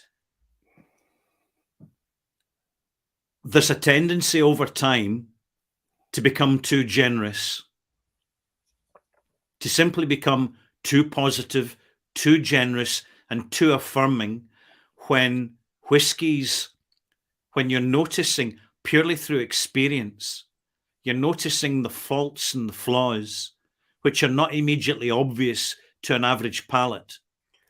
And you're thinking, there's a little bit too much sour oak in here. When they've blended up this single malt, they've taken the opportunity to put the category C casks in, right? Because they know there's a lot of enthusiasm for buying whiskey. Whiskey sales are relatively easy. So here's our opportunity to dumb down our batch a little bit. And we've seen what happens out there. The initial batch, the first batch, the inaugural batch is the ambassador batch. And they put out these banger whiskies, which have got older whiskey in it than you anticipate or expect. But so they've got an age statement of, say, 15-year-old, and they've got 19-year-old and 21-year-old whiskey over it. Do you know that really lifts our expectations up? But come to the third batch and the fourth batch, and it's starting to become diminishing returns. Now, I could give you several examples of how that's happened with Glendronach, Glenturret, to name two of a few. And you're grinning, Roy, because you agree with me. Well, it's the ones that were popping to mind. Mm-hmm. When you start to talk about it, and specifically when you mentioned a 15-year age statement and maybe 19, 21-year-old product in there. And I know it's a thing, and I know another one that springs to mind was famously Ardbeg's Ugadal, which, you know, I'm still a fan of today, but to compare it to what it once was it's not the same drink anymore. And I know that there's a huge amount of nostalgia and what we were enjoying back then, and maybe our palate has developed and we've moved on and we've changed as well. But then you come across somebody who's still sitting on that really old bottle of Ugadal, like a friend of mine from way back in the day, and you taste it, you're just like, oh my god, exactly, it's remarkably more. You're absolutely right. Changes over time are not obvious, but if you go back, this is what you say. You say, oh my goodness, OMG, because it's not marginal. It's dramatic. Yeah. The early Ardbegs from the early 2000s, the versions, the Ugadals, the 10-year-olds, light years ahead of what they're bottling now. Why should that be? Why have they not been more proactive in the caliber of casks they are sourcing and they are nurturing in their warehouses?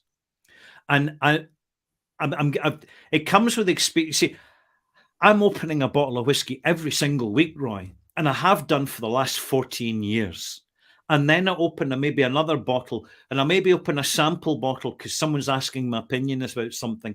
So you're getting so much insight and connectivity and sensitivity to whiskey, and you're thinking, I'm being too generous here.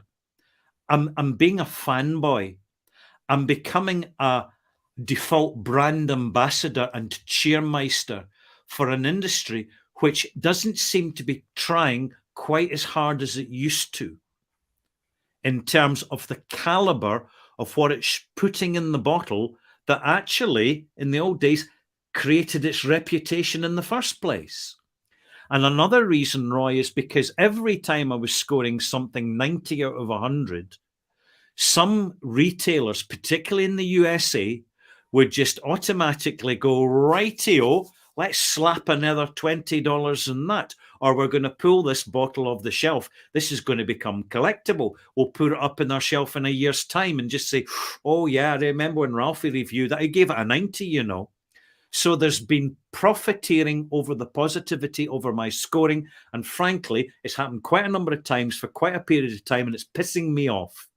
So I'm bringing my scores down. I'm lowering my scores, and see particularly chill filtered whiskey, caramel color added whiskey. I'm getting increasingly intolerant of it. And it's not just because I'm being a grumpy old git, Roy. It's because I'm just so, even with an average palate that I have, it's nothing special, but it really is experienced now. And as soon as I'm nosing and tasting, and it's not in first impressions, by the way, this is 3, 4, 5, 6 sips over several weeks before I even come to the review. So I've really got my head around what's in the bottle. And I'm saying, you know, that people will be expecting an 87 and 88, plenty of 88 marks out there. But do you know what? Actually, time's moving on. Distilleries can do better. We're seeing some of them who are properly investing in their presentation out into the market, like Ardnamurchan, classic example. Why is this distillery suddenly in everybody's radar and they hardly spend a penny on advertising? Why? Because of the quality, because the best advertising you'll ever get is the liquor in the bottle, whatever its age. It's the integrity of presentation, the integrity of delivering to informed, experienced whiskey fans what they deserve, particularly as the prices are going up. Yeah, but it's tight, Roy. This is what's Ralfy. This is what's in my glass right now. As we're talking, just out of coincidence, 45 quid, still 47, 48 quid of that order, and just terrific. I agree with you fully. I don't think they spend a penny on advertising or marketing as such. They've got a dedicated person in place to look after all communications, and a small company, lots of other things as well. But I absolutely agree with you. That was a much more profound, I think, and much more revealing answer than I expected you to give that.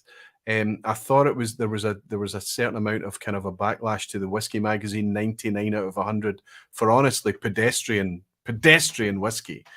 Scoring at 99 out of 100 is just they're beyond farce now.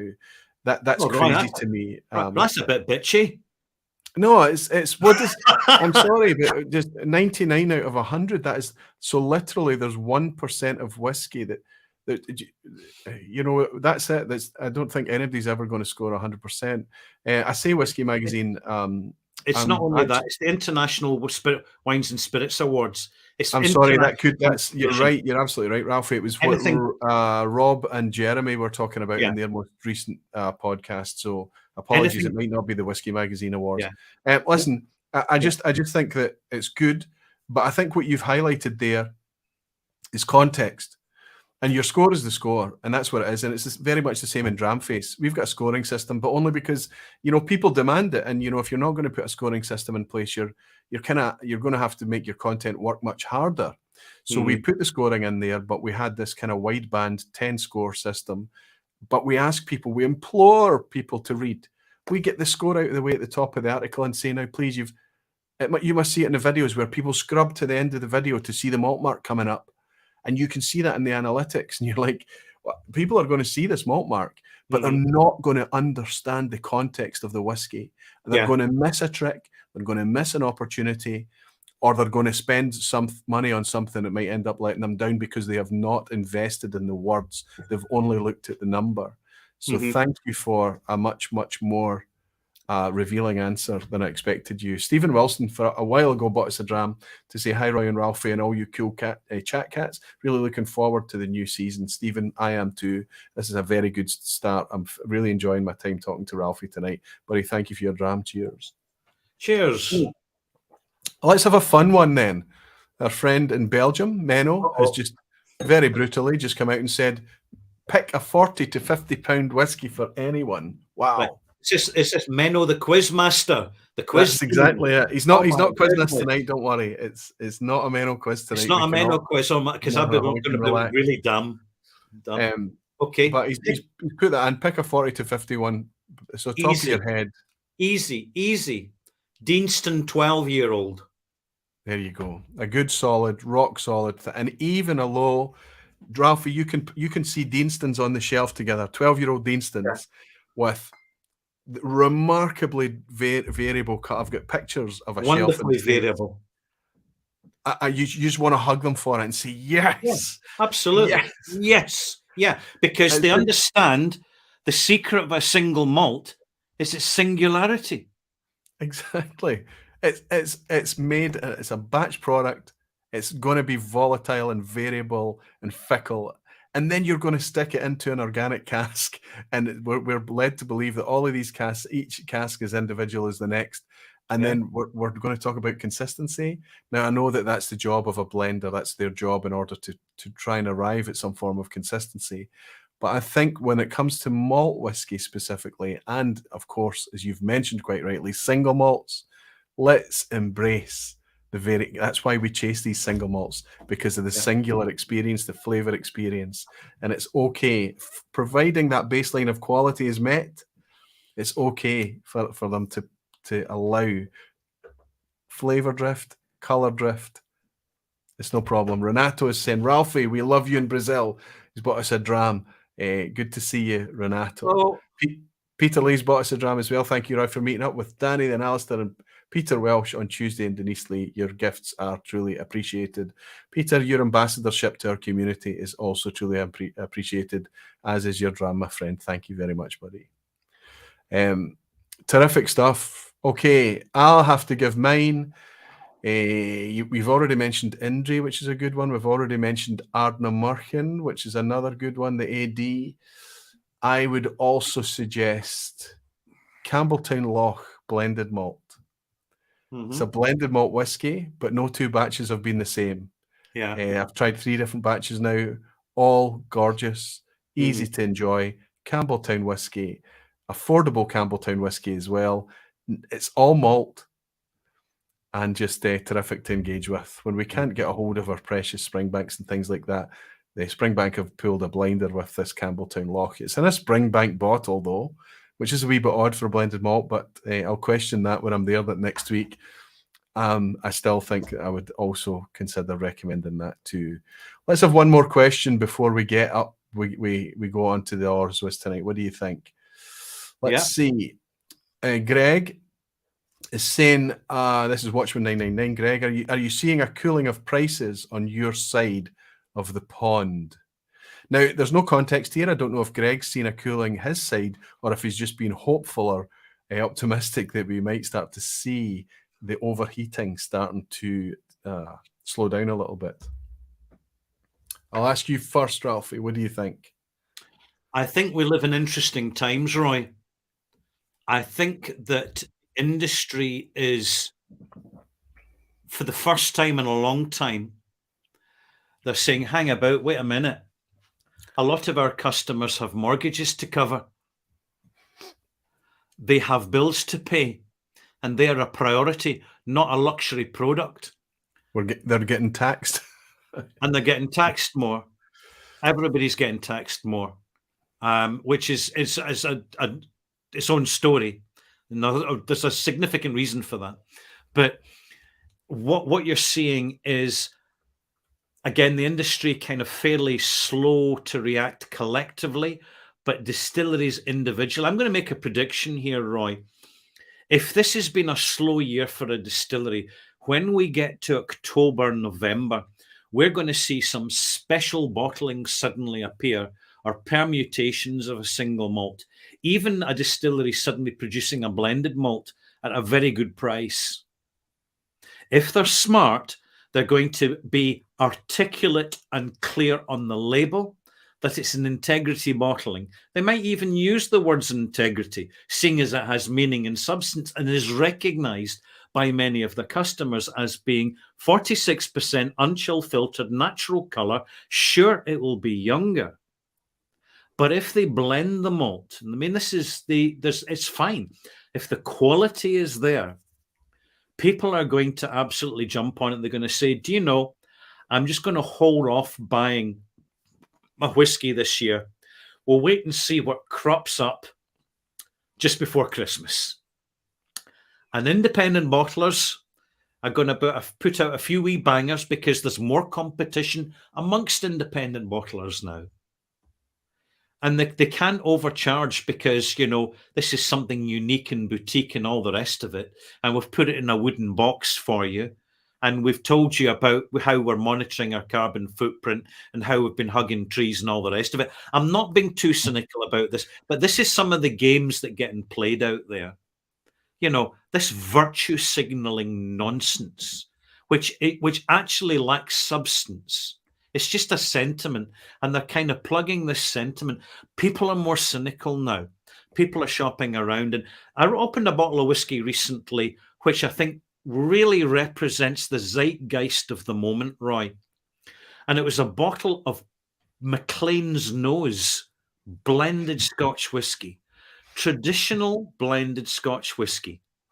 70% malt, 30% grain. And do you know what? For the price, an absolute banger. It's one of these rare occasions where you buy a whiskey on a hunch. There you go. It's never out of reach. It's never out of reach. And you say, actually, this really stands out because it's a discovery. It's one of these whiskies that's been created to be discovered. And they know what they're doing because it's a blended Scotch. It's not even a blended malt. And for the price, it's a banger. And this is what people are. You've hit the nail on the head. You know, there's a nice, the grains brings this nice fizz. You know, there's peat smoke in there. It's an outdoor whiskey for me. I've raved about it already. I think it's something that can help us look at blended whiskies in a very, very different way because, you know, we're talking about, and it's not just you and I talking about McLean's Nose, Ralfy, there's consensus behind this as well. Yeah. People are tasting it and going, Wow. Okay, this is blended whiskey can be like this. Aye, blended whiskey can be like this. But Yeah. when we talk about these crucial words, when we talk about things like consensus, when we talk about community, when we talk about integrity, when we talk about our bi-directional relationship that we have with that community, what we're actually discovering, you and I know, we are a very, very niche thing, whiskey. And Ralfy and Roy on YouTube are a very niche thing within whiskey, right? And on YouTube and things like that. So we are, our voice is very, very small. But you mentioned you're opening at least a bottle a week every week. You're trying these samples, you're getting around, you're tasting lots and lots of things. I'm the same. I'm in this room surrounded by whiskies. I love events. I love getting together with other people and trying, expanding my experiences and things and understanding more and more and more. All our audience is doing the same thing to different degrees and levels, but they're the collective knowledge, the experience that's out there. So how do we harness that? How do we find and tap into that consensus? How do we use our community in a positive way? How do we do it with integrity? And of course, I'm trying to lead you into the next section of the thing that we're going to talk about. Is there a format? Is there an initiative, Ralfy, that exists where we can do such a thing? We can attempt such a thing. What we do, Roy, is just keep doing what we do because we're getting better at it. We look at the opportunities to literally communicate to people who are out there just waiting really to pick up on when they're ready to just pick up on where we're coming from. Everybody's in their own journey, Roy, and everybody really gets a major. It doesn't matter what journey you're taking. It's always helpful to have a route map to see the lie of the landscape, know where the roads are, know where the bogs are, the peat bogs, in case you get caught up and, waterlogged. Yep. So having a map is a point of reference, is particularly useful. As I said earlier, the internet has been such and continues to be a huge game changer, which the industry just simply, despite a few attempts, they've never successfully connected in the same way that, say, the fashion industry have embraced the internet, or the sports industry have embraced the internet. The whiskey industry, not just Scotch whiskey industry, the global whiskey industry, the global spirits industry, because this applies to rum as well, and certainly applies to cognac. They just haven't, they're just blithely carrying on thinking, well, we just do what we do the way we do it and take it or leave it. And that's not the way the world works, not now. And what we do is we bring something additional to the conversation, because that's what it is. And we look at ways of empowering that conversation, of tapping into our audiences and actually amplifying the voice of the individual whiskey fan to send a message back to the global spirits industry. This is what we're drinking. This is what we're enjoying. This is what we rate the highest. This is why we have the OSWAs. We hadn't practiced or rehearsed that. We didn't. The cueing was wonderful. I could sense what you were building to, and I appreciate it. It's perfect. So I want to apologize to everybody because literally we've only just updated a couple of things on the website this week. In fact, today, because today tonight is the announcement for that. In fact, OSWA's 2023 will go ahead, and all I've done so far. Everything is still relevant from last year. Everything is there. You can understand how it's structured. Any questions that you have about the Online Scotch Whisky Awards, how Ralfy and I run it alongside all our other contributors that support us and help us to run this thing. All the answers are there on the website, but we're going to talk a wee bit about it tonight, and we're going to give you some hard dates and things. But hopefully, as Ralfy absolutely managed to harness quite there, the reason why we do this, times are changing. It doesn't have to be something, you don't have to pay for something anymore and then be forced to be exposed to ads and ads and ads, and then you wonder how something is funded. Ralfy and I can tell you from our hearts we pay for the OSWAs. Everything in the OSWAs are funded 50-50 by Ralfy and I. That's what it is right now. That's how we do it. And thank you to our patrons. Obviously, we skim the Patreon money in order to do that. That's how we do it, of course. But it means that we can just go ahead, and we don't need to answer, to kowtow to anything or anybody, any dynamics out there. What we do is we harness what's out there. We go to our core contributors, Ralfy. Yeah. Now, these are core contributors that Ralfy and I both believe in and trust. We always lead with trust. But they're not involved with us because they're pals, or we like them, or we watch them, or we listen to them, or we read them, or anything. They're involved because they have experience in whiskey. They've been guiding and recommending in whiskey for at least a year, and they've been active in the last year.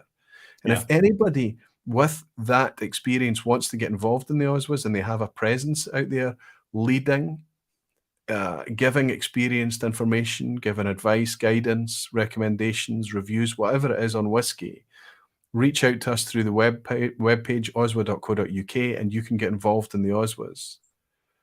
How it works is that we work with, and it will change every year, the core contributors will change, and Ralfy and I will not announce who those core contributors are, because integrity matters first.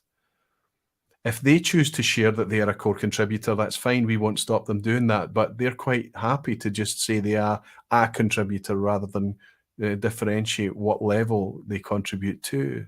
And like I say, it will change from year to year as well. The core contributors get together and they put forward the whiskies and the producers and the experiences that have really mattered to them in the last year, and they put forward their nominations. Those nominations then get sent out to every contributor that's involved in order to refine it. And what that gives us through that process, that Ralfy and I will not interfere with, we will not doctor it. Once it's been vetted that it fits with the category and it's a valid selection, we don't touch it. Yeah. This is not the Roy and Ralfy Awards. It's the Online Scotch Whisky Awards, and it represents everyone. Sorry, Ralfy, go ahead. We're doing it this way, Roy, because we can, and we already know, because we've done it twice before, that it works. And the interesting thing is, we'll be looking at the nominations, Roy. You and I will be discussing it and thinking, why that one? You know, why this? And it's like, why?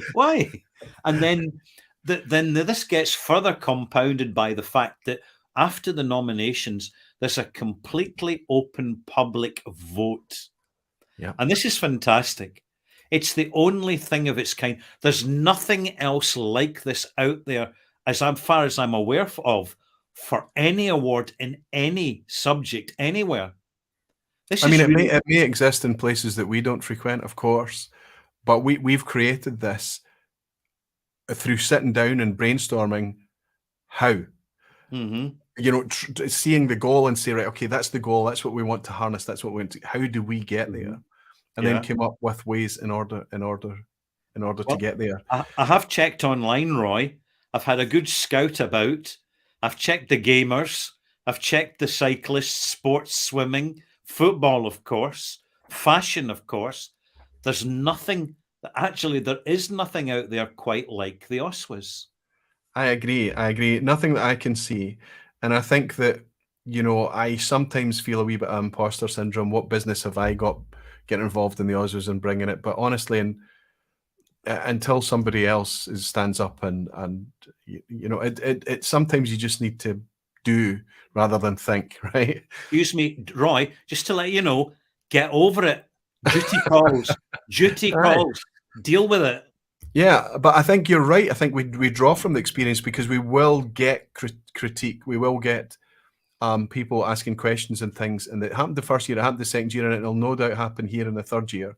It will. But we will answer it honestly. And let me tell you that what we always do is, if anybody has got a position in the industry, in the online space, in whiskey, whatever it may be, and a genuine concern about anything's run, and it's genuine, and Ralfy and I can validate that it's genuine, I will invite you to look under the hood. I will let you see anything you want to see.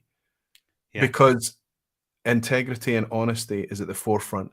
And while we cannot come up with a perfect model, while we cannot get everything absolutely right, it won't be for the want of not trying. Yeah. And it's something that's very satisfying to both Roy and I, is the fact that within the Scotch whisky industry, there is a significant appreciation amongst the producers, a lot of the producers, for what we are bringing to the internet with your support, with you, because without the voters, without the nominators, it just wouldn't be rounded. We're rounding the circle here, and we're really looking forward to it, actually. And it's not long now, Roy. I agree. Not I've got long some now. hard dates to share with everybody, but listen, Yep. there's been well over 500 people in at points tonight, and we've got, if anybody's excited for the OSWAs, if anybody believes in it, if you think it's something that's worthy, you think it's just, I don't know, hit the like button, get those wee hearts going, and get us all excited for another session. Everybody that's involved goes, always lead with trust, always lead with integrity, and we're going to try and do that for the third year again this year. Okay, I'm going to give you some hard dates. What's going to happen over the course of the next couple of weeks is that's fantastic to see those likes coming in. Thank you all so much.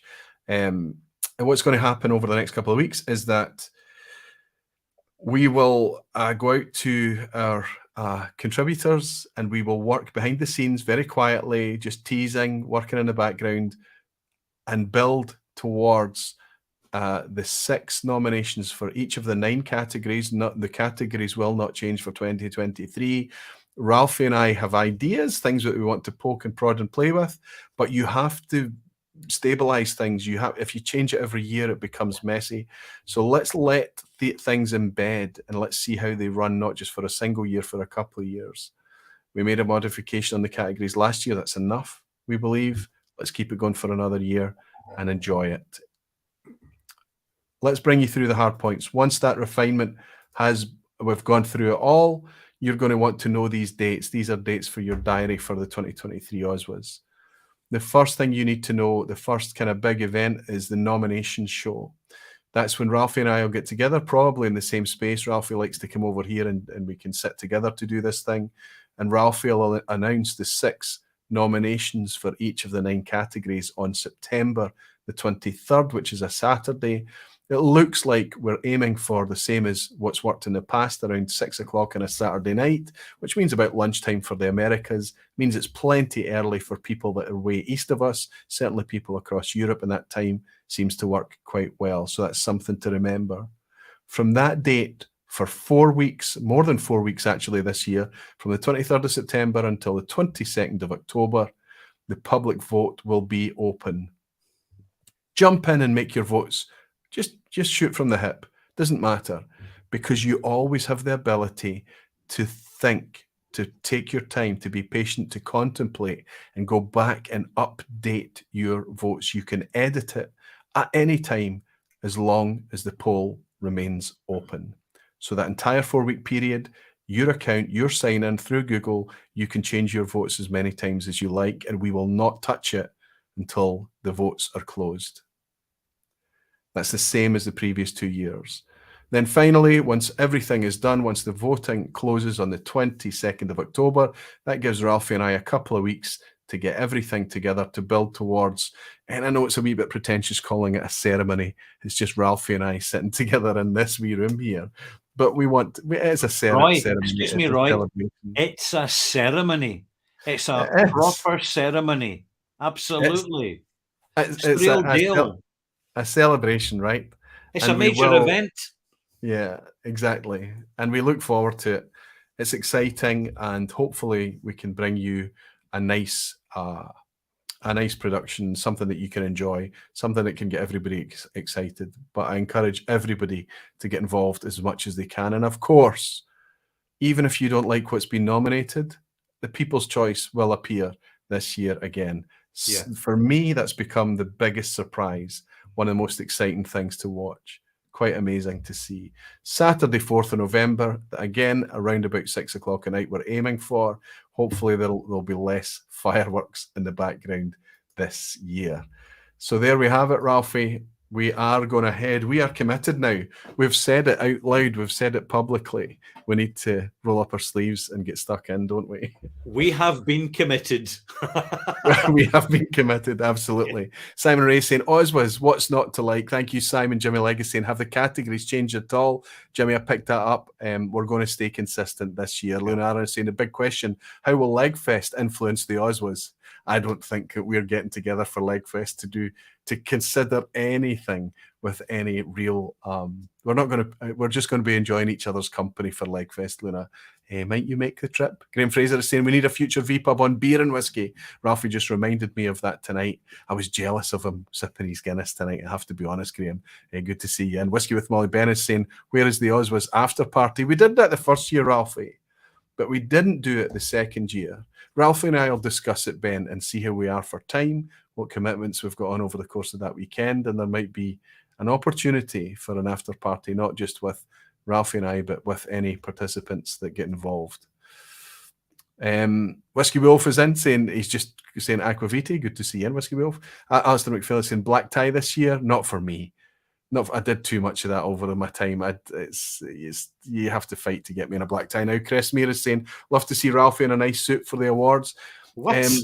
No, well, I've seen Ralfy wearing a tie this year, I have to say, but I would like to see Ralfy dressed exactly as he is right now, because otherwise something would be afoot, right?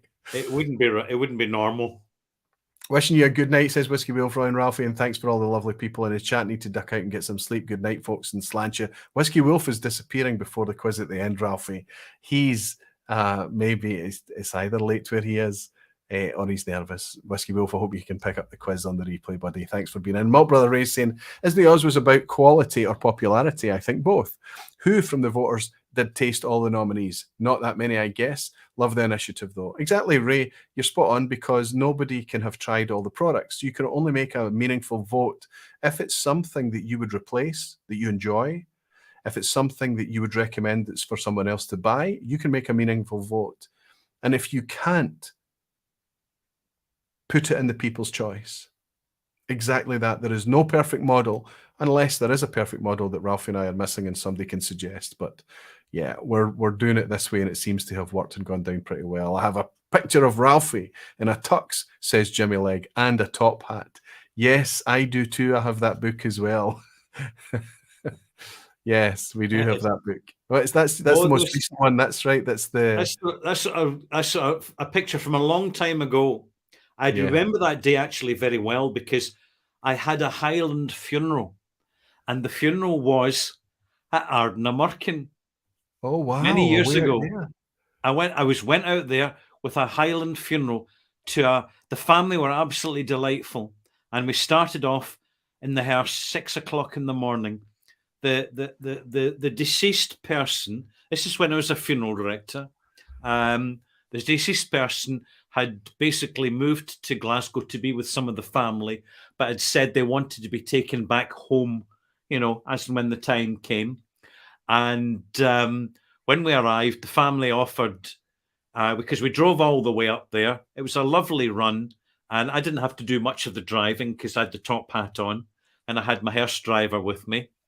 And of course, a hearse is a powerful vehicle, so very smooth, very nice suspension. So it was delightful in that respect. But we arrived at the house. I introduced myself to the family. They offered us tea and scones, so we accepted the tea. Said we'll pass in the scones because it's and I took the opportunity actually to just take a walk 500 yards down the road to this little Highland cemetery that was just a wall and a gate in, and it was quite round. And I went in, I thought, what's this? What's that? My goodness, what's happening there? There's something in the grave, because the grave had been opened by the diggers and lined with that synthetic grass to tidy it up. And what happened? A sheep had wandered in because they'd left the gate open, because you had all this lovely fresh grass in the cemetery, and it had fallen into the grave. So I'm going outside and I think, well, what do I do now? I can't have the family turning up for a funeral and there's a sheep in there. So I was going, bah, bah, bah. And I thought it's possibly broken a leg or something. So I went out and I waved down. There's a tractor passing, and I waved down. The guy stopped and says, "Sorry, mate, to disturb you," and all the rest of it, but there's a sheep in the grave. I don't know where the diggers are, and we've got a funeral within the hour. And he says, "Ah, don't you worry about that. We'll soon get it sorted." And so he had all these webbing straps, and he put it onto the spade of his digger, and he just basically jumped in the grave, wound this webbing strap round the sheep a couple of times, and lifted the whole thing out right over the wall and dropped it into the field.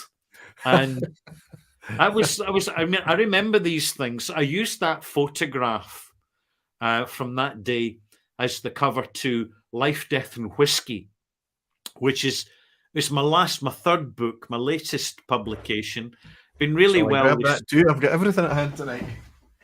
And I really, really enjoyed writing that book because it was so easy to bring back the memories.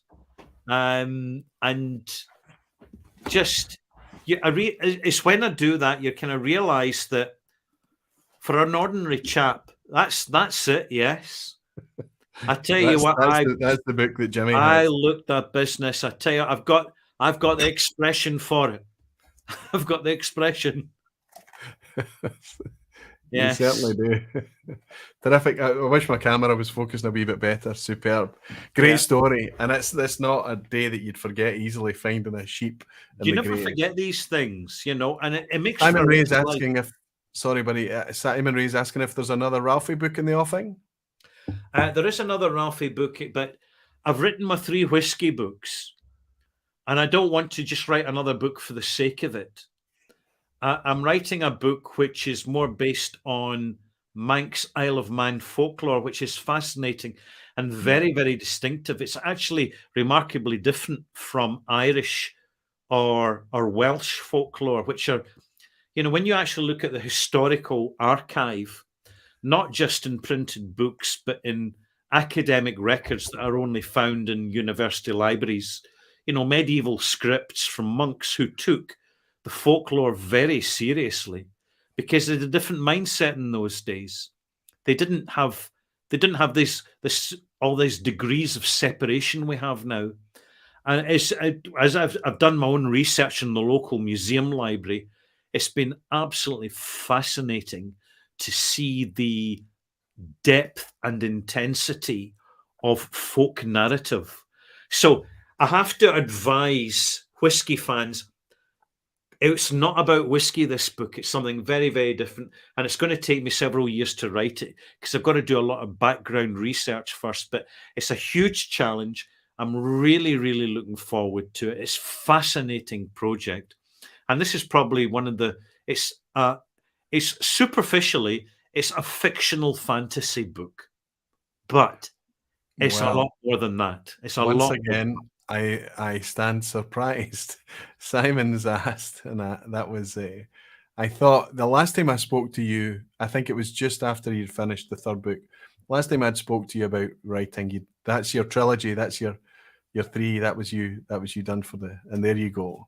Yeah. Just following the passion, Ralfy, following the things that's curious to you. That's amazing. Ralfy should get a gong for sure, says Danny Hebbington and Alistair McPhillis. Never. I had a cough and I kept my firewood in. And Tommy Elmer is saying, you know, there's a joke that comes close to the story about a drunk in a grave. Help me, I'm cold. Of course you're cold. You kicked all the dirt off you. Excellent. And Rick Johnson, I don't know. Rick, it looks like you've bought me that dram a long time ago, buddy. I'm very, very grateful I didn't miss it. Rick, I hope you're still around. He's saying, I do love listening to the both of you share your truths. Thank you for the dram, Rick. Thank you so much. I think both you and I, Roy, we have these occasional stories in our lives and our careers that they can only kind of crop up spontaneously in conversations, and yet they're part of a rich tapestry, which we think, you know, what I'm really saying is, seeing an ordinary life, it's amazing how extraordinary your experiences and wealth of experience can be. Yeah. Because I know people and I've met people who are materially very successful. They've got the big houses and the big cars, and my goodness, and there's no shortage of them in the Isle of Man. But apart from that, see, when you actually get to the rub of it, they've got very little to say. They've got very little to talk about. And they're experiencing a form of poverty. And furthermore, they know it. Yep. And it's funny, yeah, you should always chip away, give people patience and try. Something that I have to try very hard at is to listen. And I often find that boring people are some of the most interested I've ever met in my life, or interesting I've ever met in my life. It's incredible. Simon Ray saying, Ralfy book sounds great. We need an audio version. Try to read books in Ralfy's voice, but I'm a poor second. Fantastic, Simon. Ralfy, thank you so much for joining. Thank you for being open, not caring or dictating or being... everybody that appears on the vPub's really open. There's nothing to hide in whiskey, right? It's great to be able to get together with you again and get excited over the 2023 OSWAs. Really looking forward to doing it again. Likewise. The only thing to ask you, is there enough in your glass to tide you through staying for the quiz? The quiz, the dreaded quiz. I'm staying for the quiz because do you know what? I've got to tough this out. Just to reassure all your other viewers who are participating in the quiz, don't think for 1 minute that I'm going to get big major scores. It's not going to happen. Well, let me confess. You're going to do a lot better than I am, because, to be honest, when it comes to technical knowledge, I'm honestly not that interested. I get it completely, and that's what nobody tunes in for that. But I was considering when I was putting this quiz together, Ralfy's 1,000 reviews are coming up. We should maybe mark that. I said, wait, it's not his 1,000 reviews yet. And when he's participated in the quiz in the past, and I've suggested to him, it's going to be a Ralfy themed quiz or something, you've always been like, well, why? I don't care. I don't care. You've never cared. You're not bothered about it. So this time, I just went with a regular vPub quiz at the end. Yeah. And you play along, okay? Perfect. Enjoy it, my friend, and thank you so much. Let's bring this up. I've enjoyed this, Roy. It's been an event. I always enjoy it, Ralfy. Thank you. And listen, I know that the numbers always dip. They always drop at the quiz at the end, but you might have fun with it tonight. It's always multiple choice. It always is. The pass mark is always a 5 out of 10, but there's a 1 in 3 chance of getting every question right. If you don't get it right, if you don't know the answer, hopefully you might learn something out of some of them. I'm all ready. All right, okay. You don't. So I'll ask you, but so that you're not leading, I'll ask you what it is, and you can tell me before the end. Okay. Good luck, everybody. 10 questions starts tonight. How we got on for time? Just over 2 hours. Not too bad, Ralfy. I thought we'd run a wee bit longer than that. Good luck. Question 1. The 2022 OSWA winner for the best Scotch whisky category was from where? Now, the first few questions in the quiz at the end recently have tended to be a wee bit easier. Hopefully your memory's all working and you remember the 2022 overall winner, the best Scotch whisky for last year. Where was it from? Was it A, the Highlands, B, Campbelltown, C, Islay? Where was the 2022 OSWA winner from? Simon Ray saying, thanks both as always. Lots of questions flying in already. Lots of people having fun with the Ralfy emoji as well. Graham Brown is in. Good to see you, Graham. Will Dramface contribute to the nominations this year? Yes, absolutely, Graham, because they're more than a year old. They've been putting content out there. They were excluded last year. They could be supporters, but they could not get involved in the voting, the nominations process. But this year, Graham, thanks for asking, Dramface will very much be part of it. I am not part of the Dramface participation. There's a dedicated person within the Dramface team that is not me that's taking care of everything. So I won't get to influence their nominations at all because I'm part of it as Aquaviti, as Roy, as everything else. So Dramface will continue as a team without me. Ralfy, my friend, where was the overall winner? Best Scotch whisky from last year? B, Campbelltown. Absolutely. It was, of course, Scotia's Victoriana. I think we were all quite pleased to see that one get to see the recognition from from Victoriana. It's incredible to see an on-age statement But it's one that you've enjoyed, and it was good to see it get its victory last year. A perfect example, Roy, of a distillery who understands the best messaging, the best marketing that you can have to take a brand from being anonymous to recognized is to actually have the quality in the bottle. And again, the first batch of Victoriana was the stellar belter batch. But the second, well, that's interesting, because I was speaking to somebody recently, because the way you know, by the way, is that the ABVs are consistent these days, but the original ABV was different on batch number 1. And right. you're right, it was quite a marked difference. But I have been speaking to people recently that is saying that they never engaged with it with the first batch, and then got to love it with subsequent batches. And Really? I think that's part of it. Yeah.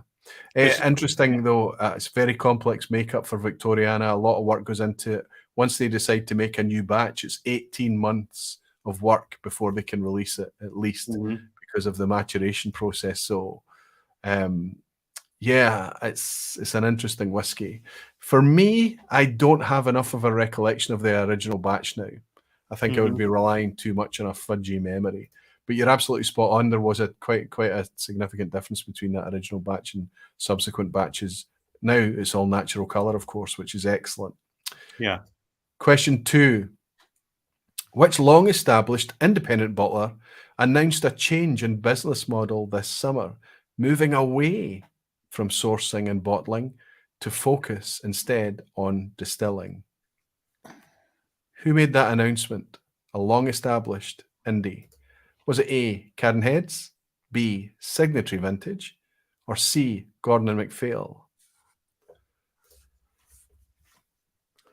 Who made the announcement that they will become distillers instead of sourcers?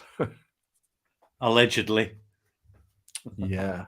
Even if this plays out, and even if this remains the case for the future going forward, we have got years and years and years ahead of us of releases from this company. So be mindful of not paying through the nose because you think it's not going to be around forever, and they play on your FOMO things. If they are, I understand why. I understand the dynamics that are at play there. I understand it's becoming more difficult. There's a natural progression there. It does kind of make sense, but it was quite an abrupt announcement. So, yeah, interesting one. Yeah. Ralfy, which indie? C.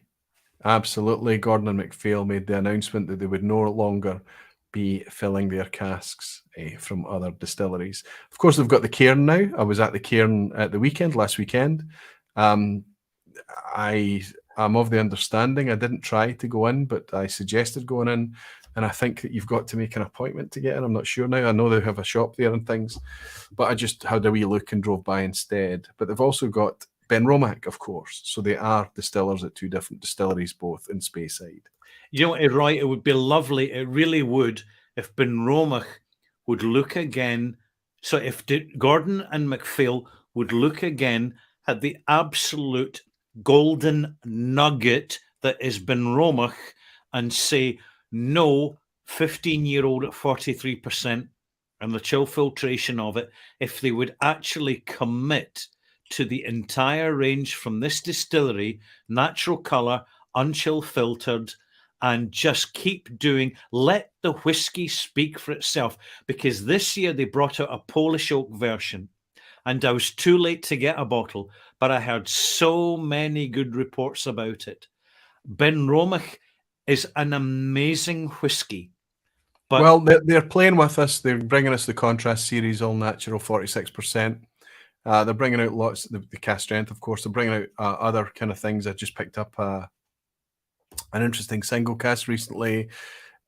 But I agree with you, Ralphie. The 10-year-old is bad enough, but the 15 and the 21 at 43%, come on. It's unacceptable. Either do it or don't do it. What's the absolutely. neither meat nor fish middle ground nonsense? Just go natural. Yes. Just do it. Just do it. Question 3. The single biggest hack for beating the vPub quiz at the end is a book due to be released on October 1st. What is that book called? So your best pal in helping you at the quiz at the end would be this book. It will get you through a lot of the questions. Is it A, the Whiskey Bible, B, the Malt Whiskey Yearbook, or C, the Whiskypedia? I'm being very, very kind to everyone, don't you think, on the first vPub after the summer break? I think you're being very kind indeed. Lots of 3 out of 3s in the chat, I predict, after this one. Lots of buzzing from the chat. Yeah. Not to give too much away. Ralfy, what are we thinking here? You want my score? Well, do you want my choice here? Aye. Ralfy thinks B. He thinks the Malt Whiskey Yearbook. Of course it is. Charlie McLean's Whiskypedia. Jim Murray's Whiskey Bible. No, it is B. Ingvar Ron's Malt Whiskey Yearbook. I hope Ingvar and I have been chatting recently, and he's keen to participate in another vPub. We might even get it going this year. Let's let the man release his book and clear his decks a little bit, and then he can come on and chat about all things whiskey. That would be great to have Ingvar back behind the bar. Excuse me, Roy. Can I ask a question? Aye. Are they still actually publishing the Whiskey Bible? Isn't that not a bit kind of yesteryear? I think it's a wee bit. It's yesteryear for me. The last Whiskey Bible I purchased was 2015. Was it? Right. And I am in the dark as to whether it's an ongoing. I just don't know. I purchased a Whiskey Bible once. Yeah. I get it. Well, more the fool me. I purchased more than one. Did you? Yes, I did. It was well, like I say, the last one was 2015. That's the most recent one I have. Anyway, the Malt Whiskey Yearbook is a companion and a friend for me. A companion and a friend. Question 4. There's a wee upcoming that was shared on Ingvar's Facebook page. So there's the cover for the 2024. They've committed to that. Question 4. In terms of founding year, which of these distilleries is the youngest? Are things going to get tougher? I'm looking for the youngest here. A, Highland Park. B, Tobermory. C, Blair Athol. This is when the beads of sweat start to appear. Things start to get a bit tricky, perhaps.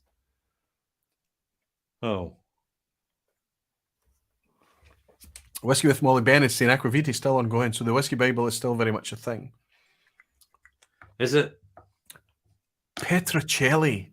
There's someone in the chat called Petrocelli. Ralfy, do you remember Petrocelli? The name rings a bell, actually, yes. It was the detective. No, he wasn't a detective. He was a lawyer, and he lived in the desert. And he was building a house and lived in a caravan. And there was a series in the 70s, Petrocelli. Wow, what a blast of nostalgia I just had there. Welcome in, and thank you for being a barfly supporting Petrocelli. Ralfy, are you going to make an attempt at this one, my friend? Which is the youngest out of Highland Park, Tobermory, and Blair Athol? It is an attempt, by the way, because I haven't a clue. So I'm going to have to guess, but I know that Tobermory really has quite a history. So it's not Tobermory. Highland Park has been, I'm going to just go for Blair Athol, in my opinion. But you're absolutely right. And you'd have been absolutely right with Tobermory or Highland Park. They are all founded, in terms of founding year, they are all founded in 1798. They all share the exact same founding year. So there's no way for anybody to get it wrong. Nobody gets 0. That's far too generous, by the way. Far too generous. And by the way, I don't be careful now. Now that everybody's enjoying their 4 out of 4 or their high scores, however it may be, their 3 points. Strap in. The generosity ends here. Right. Okay, right. So here comes the picture question. Good luck, everybody. Here we have a still room. Lots of blue steel painted there.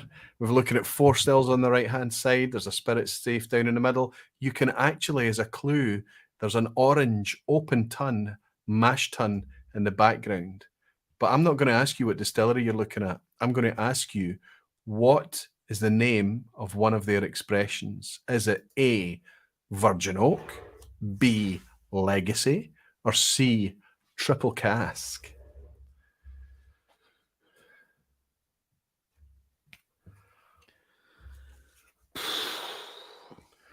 Tranquitronquista. That's a name and a half, suggesting it's a trap.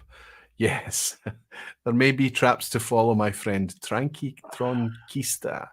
I bet you're making a mess of that name, but there you go. Ralfy's puffing. He's huffing and puffing now. It's going to get, the ground is going to get rockier from here on in. Ralfy, feeling confident or a wee bit wobbly on this one? I'm going to have to take a punt. Where's Roy? Is in? Good to see you, Roy, my friend. I recognise it from somewhere, but I've not actually visited that distillery. But I've seen it in a picture. See, it's the blue paint. That's unusual. Yeah, a lot of blue paint. I'm not sure I would have recognised it from the blue paint, but it's the spirit's safe central to the stills. You're going with A. Virgin Oak. So there's a Glengarry Virgin Oak. There's a Deanston Virgin Oak. There's a couple. Let's go. Let's say most of the crowd seem to suggest A. I can tell you we're looking at Deanston. That's an open ton mash tun in the background, a brand new open ton mash tun that Deanston replaced like for like. And one of their expressions, in fact, their entry level expression is in fact Deanston Virgin Oak, non-age statement and fully natural. Question 6 is a Dramface question. Do you read Dramface, Ralfy? Roy, I subscribe to Dramface, and I don't read everything, but I kind of dip in and out. That's exactly what Dramface is about. You look at what takes your fancy, what piques your curiosity. Just the fact that Ralfy is, I know you've given it a plug. I know you've mentioned it a couple of times and you've said positive things about it. So let me thank you publicly for that. It means a hell of a lot to myself and the team that toil away in the background to bring it to put it together. Thank you. But this is, of course, there's independent reviews and features and things on Dramface, but we also have a news section that we do not touch. It's sacrosanct. It's industry news that we simply share that we think you might find interesting for whatever reason. Ardbeg just announced a new release under their anthology series. This is the first in the anthology series release. It features an age statement in the teens, but what's the ABV? Is it A, 40% ABV? B, 46% ABV, or C, 57.1% ABV. Alistair McPhail is saying, Aquaviti, Dramface is a joy. Alistair, thank you. That means a hell of a lot. It really does. There's a lot of Dramface writers and readers in the chat here in the vPub, and I think certainly the writers and the team would very much enjoy that to hear that other people are enjoying it. Now, that's a tricky one, right? Ardbeg have released something in the anthology series, but have they put it out at 40? Have they put it out at 46? Or have they put it out at 57.1? This is dividing the crowd a little bit here, Ralfy. Maybe not too much, but Jimmy Leg is saying, I'm a little bit peeved that you didn't use my pick in this question. Sorry, Jimmy. Yeah, it's the generic. It's Uncanny Annie, we call her. She's the generic face for Dramface. But you see lots of faces in the scrolling logo, and the faces that you see in the Dramface logo are community faces. It's fantastic. Ralfy, give us your guess. Well, I'm still perusing this because it wouldn't surprise me if Ardbeg produced a 40% to plunder a higher age statement. That wouldn't surprise me.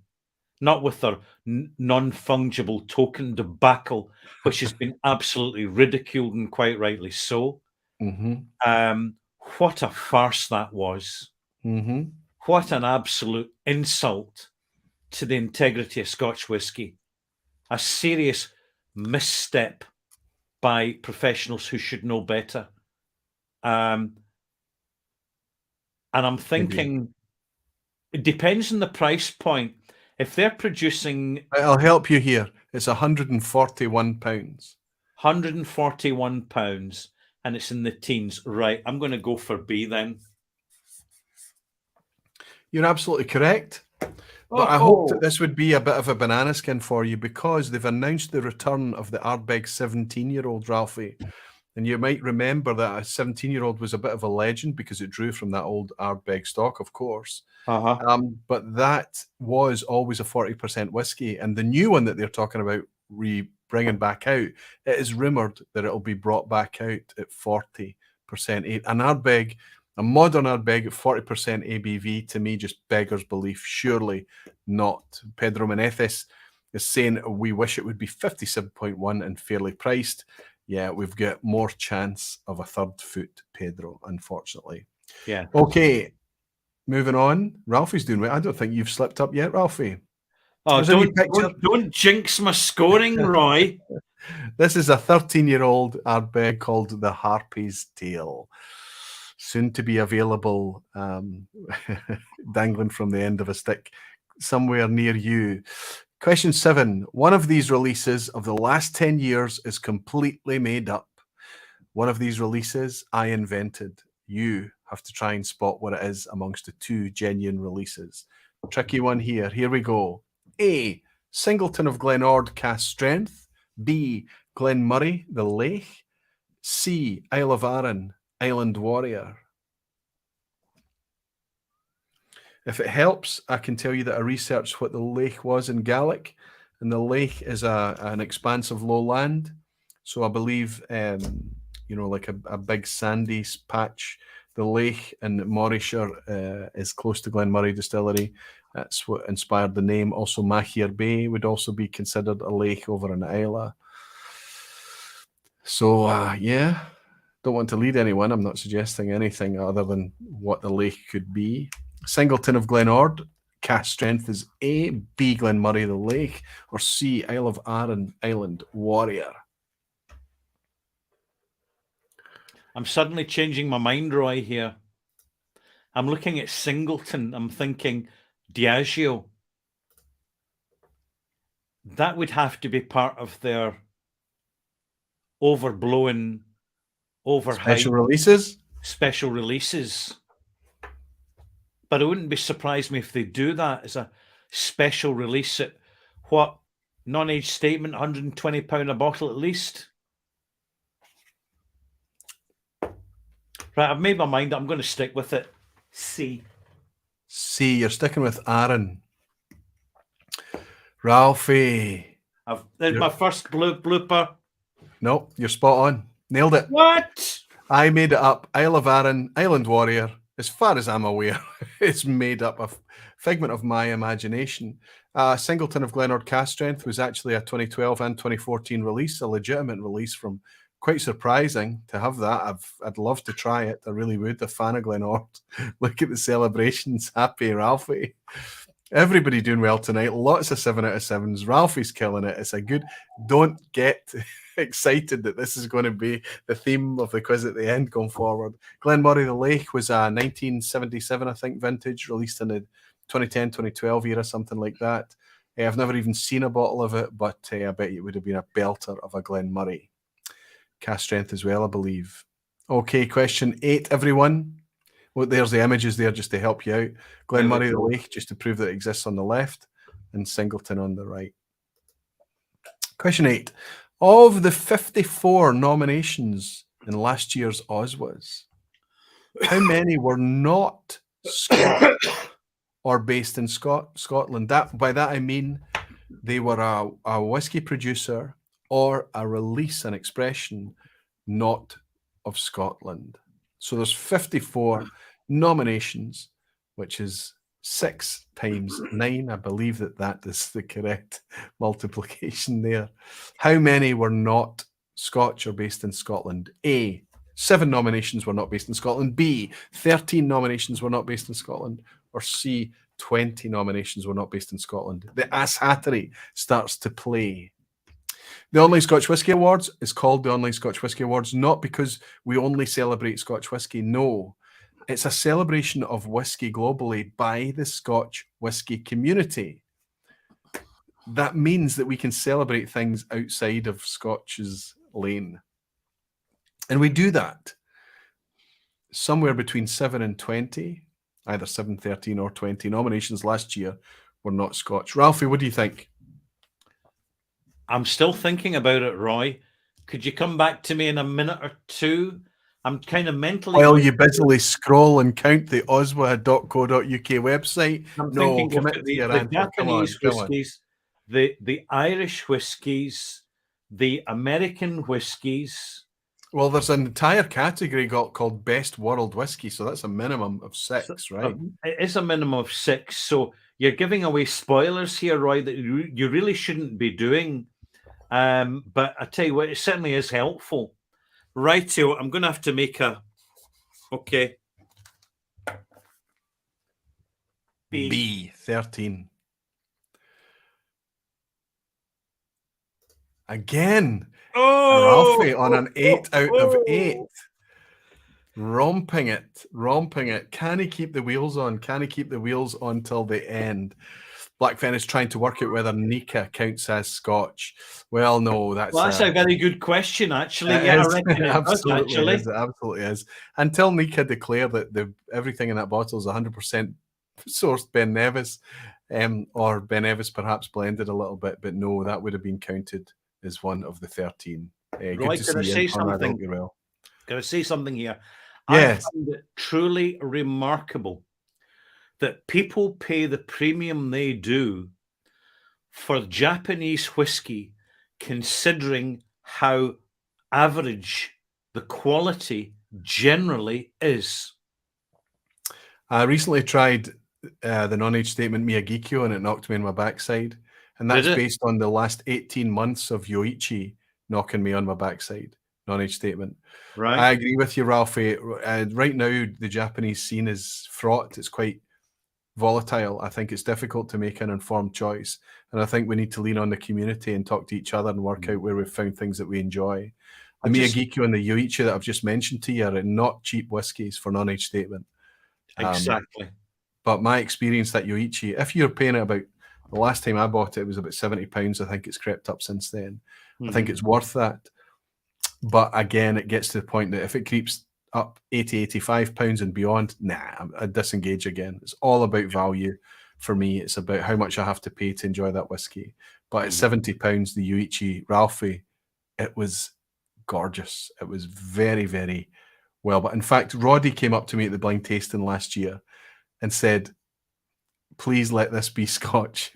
He was praying and hoping it was Scotch. He was enjoying it so much, and it won that blind challenge last year. That was the Nika Yoichi non-age statement. Very good. Anyway, go ahead. Okay. No, I was going to really, with Japanese whiskey, Roy, you look at the prices and you think, just disconnect. Don't even, that we know that Yoichi, I've reviewed it in the past many years ago, the 15-year-old bottling version, superb whiskey, and Hakushu too. But now you just look at the price and say, well, hang about, on my own doorstep, we've got a nice wee independent bottling of Mortlach. Why even bother? I know. And it's a different thing. I get it. Yeah. Jimmy Legacy, my backup from Whiskey from Scotland is Whiskey from India. There you go. Yeah. It's amazing. We're enjoying the Piccadilly stuff. Ralphie's talking about Rampur.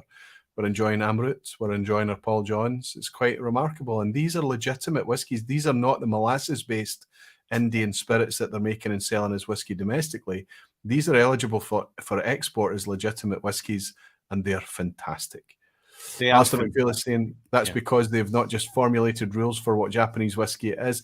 Well, no, even the rules are only voluntary. It's not, they're not even rules. It's almost like just a suggestion right now. But at least the discussion has opened up, Alistair. So it's curious to see. Whiskey with Molly saying, I love the Nakatomi Towers Christmas release. I've not even tried a Die Hard reference there. It's amazing.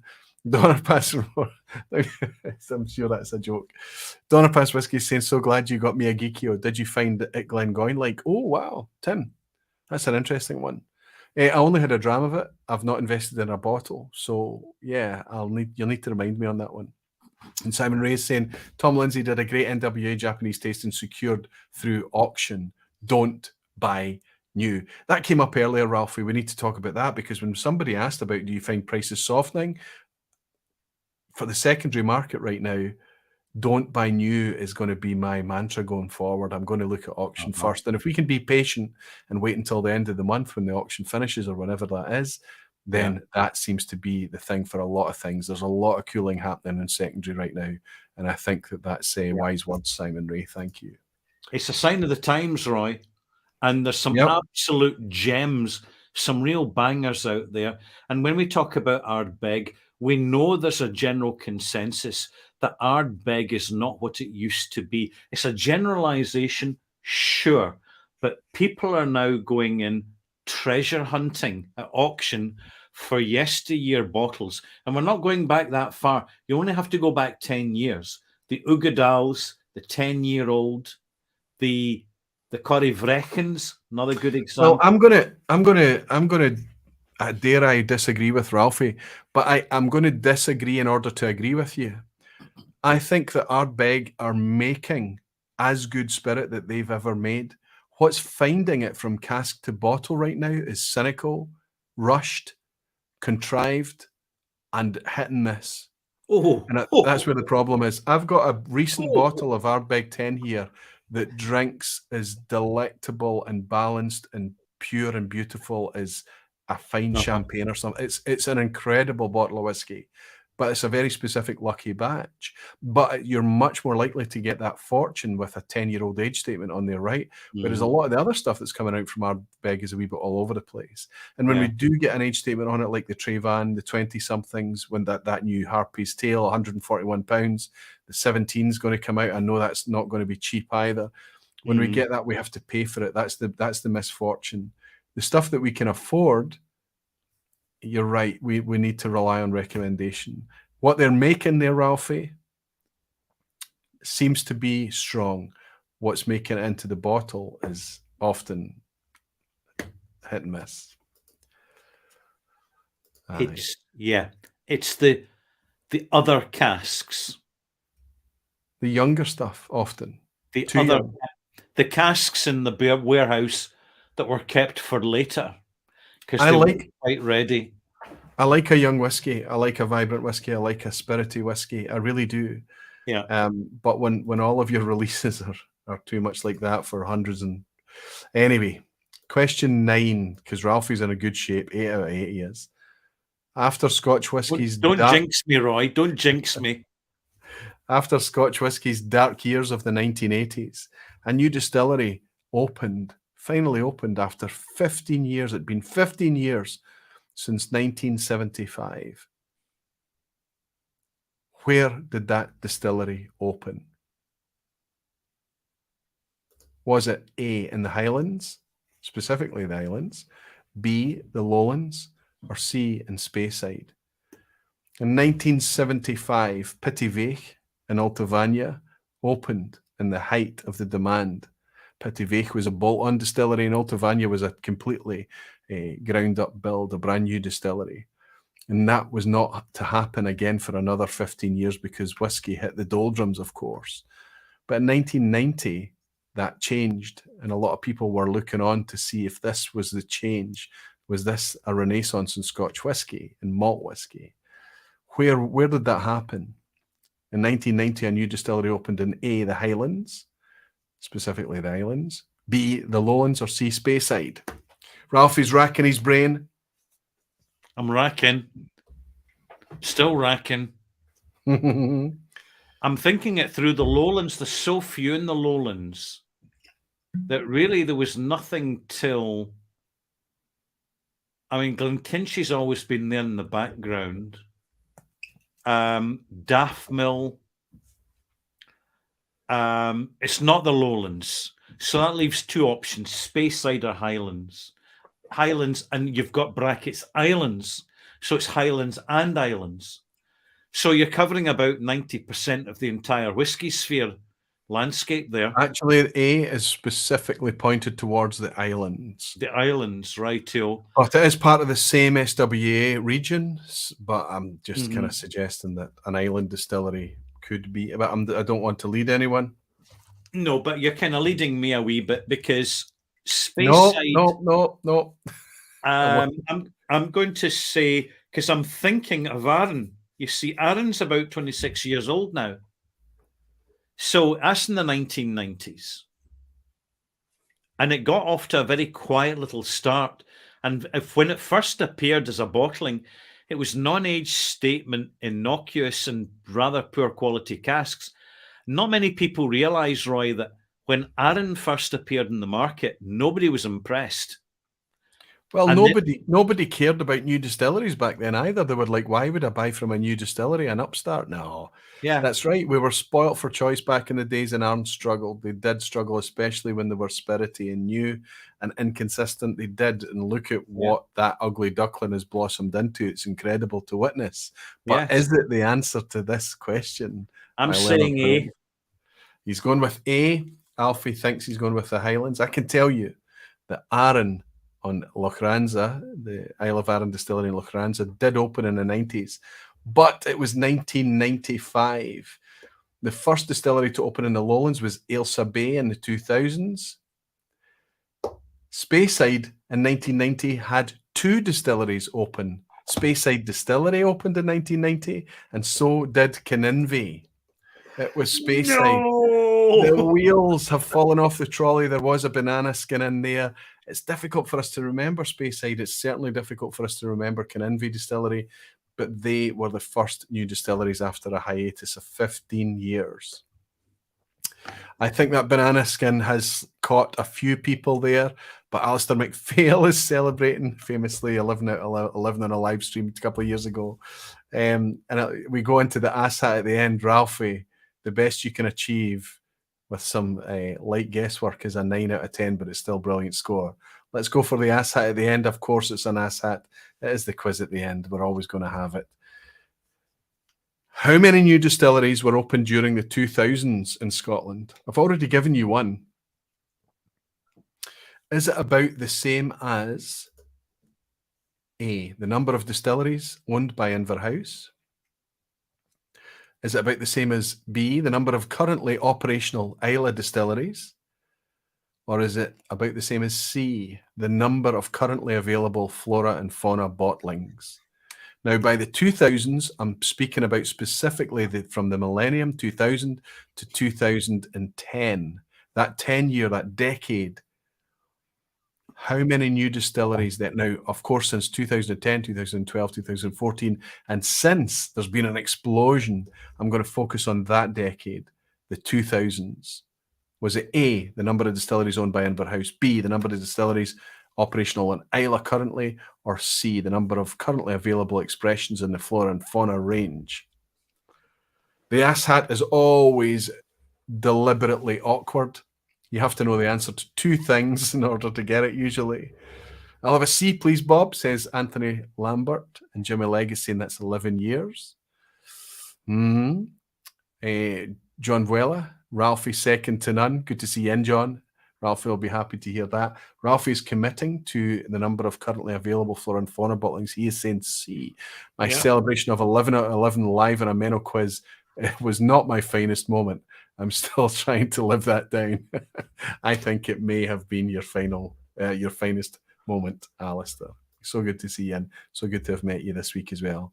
Ralfy, you've gone for the number of currently available flora and fauna bottlings. I have.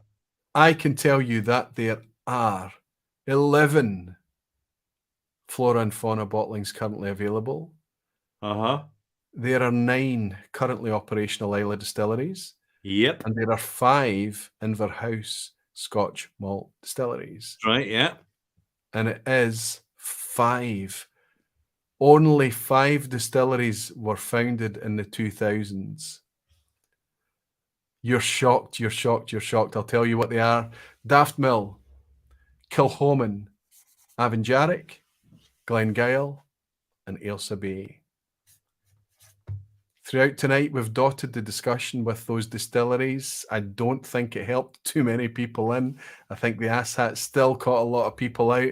Ralfy, still, I'm going to raise a glass because I do believe you kicked out the park with an 8 out of 10 tonight. I did, yes, actually, yeah. Thank you. Cheers. That's you breezing it right until the wheels wobbled at the end, but that's okay, isn't it?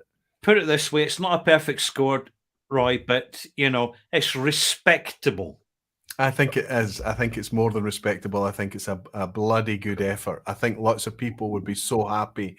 Pedro is celebrating a 10 out of 10 tonight. Congratulations to you. Where's Roy saying, oh no, a 9 out of 10? How can you be upset about a 9 out of 10, Roy? It's good to see you, my Norwegian friend. Mauricio Pacheco? Or could that be Mauricio? Mauricio Pacheco? Mauricio, I don't know, I'm making a mess of your name, my friend. It's wonderful to see you in and matching Ralfy on the score, along with Precarious Dave, Rob Smith, Too Slow Rob, Lassie Yurt Oatsman, good to see you, buddy. Hell's Wood on a 7 tonight. Wow, Helen. That's remarkably, it's still a fantastic score. Petrocelli on 7, Aris Mos on 8. Fantastic. Any other 10s? Well done to the 10s, says Danny Hebbington. I'm looking for more 10s. Did anyone else manage to get a 10? I know that Pedro got it tonight. 8 out of 10 for Arnie Tiger. Alistair McPhail did get his 10 and he's celebrating, but I know that he's not commenting too much because he'll have his top ripped off and he'll be doing laps of his living room or his hotel room or bar, wherever he is hanging out. Too Slow Rob is saying, thank you, everybody. Rick Johnson is saying 2 hours, 45 minutes. My goodness, Rob, we are. It's easy to hang out with Ralfy and his wee spot in the Irish Sea. A brilliant night. I hope you enjoyed the quiz. 0 for 0. It was too busy working. Eric, don't worry, you'll be able to pick it up in the replay. I hope. The pass mark tonight might be Ralphie's 8 out of 10. What do you think? Good score, Ralfy. Well done. Thank you. Listen, we've got a very, very busy end of the year, haven't we? We've got an exciting end of the year. It's fun. It's we do. Hopefully going to be positive. And I'm always mindful of your words when we talk about the OSWAs. It's easy to throw critique. It's easy to get negative. It's easy just to be constantly whinging. But you've had this mantra about the Online Scotch Whisky Awards that it should be a celebration, that it should be a positive thing. We can just ignore the negative stuff because it doesn't get through. It doesn't get nominated. It doesn't get talked about. That's right. But if we throw shade on it because the obvious celebration of the things that make it through means that we have to talk about the things that didn't, then fine. But we try, where possible, to keep it positive. And I think you and I have that commitment again for 2023 to do the best we can. try not let the veil slip, because it is frustrating. And why is it frustrating, Ralfy? Because we love whiskey. Well, we do love whiskey. It's also exciting, Roy, because it's unique. It's still very fresh. I mean, this is the third OSWAs. It's only the third OSWAs. The OSWAs is still bedding in at a moment in time where the OSWAs are needed, where people are looking for genuine, authentic advice and pointers, because it's good for the industry if the really good whiskies and the really good whiskey producers are acknowledged and celebrated, not just by the commentators, but by the customers and the online audience who participate and engage and, importantly, connect with the online community, then this is the most invaluable, important feedback to the producers themselves. It is the best opportunity of getting direct endorsement that they're getting it right, doing it right, and not only that, being appreciated. And sure, price is a factor, but it's not the only factor. It's not the only consideration, although it's important. We're all looking for that banger, that bargain, that real value whiskey. But there's other whiskies out there where they will stretch our budget a little bit. But if they're worth it, if they deliver, if these distilleries who are regularly cropping up in the OSWAs are being recognized as saying, you know, this is a distillery worth watching, this is a brand worth being aware of, then it's more on people's radar. And the more quality whiskey that people connect with, and the more they disregard the lazy whiskey presentation, the more you and I are validated, and all our supporters, our audience, because the noise we create and generate is valid, it's significant. And this is the beauty of the internet. Because without the internet, nobody would have a voice except for marketing executives in their old-fashioned adverts in style magazines and on radio stations and all the rest of it. So much has changed, Roy. And do you know what? So much is still to change. These are exciting times. I agree. And I think that what you were talking about, I was just waiting for you to bring up one word, and that was relevance. It's just all so hopefully relevant. Feedback is a big deal as well. We're hoping that it's valuable to the people who make it through and win, but also valuable to the people who get nominated, but also valuable to the people who appear in the People's Choice and everything, and also potentially make people look on and say, why are we not appearing in the People's Choice and things like that.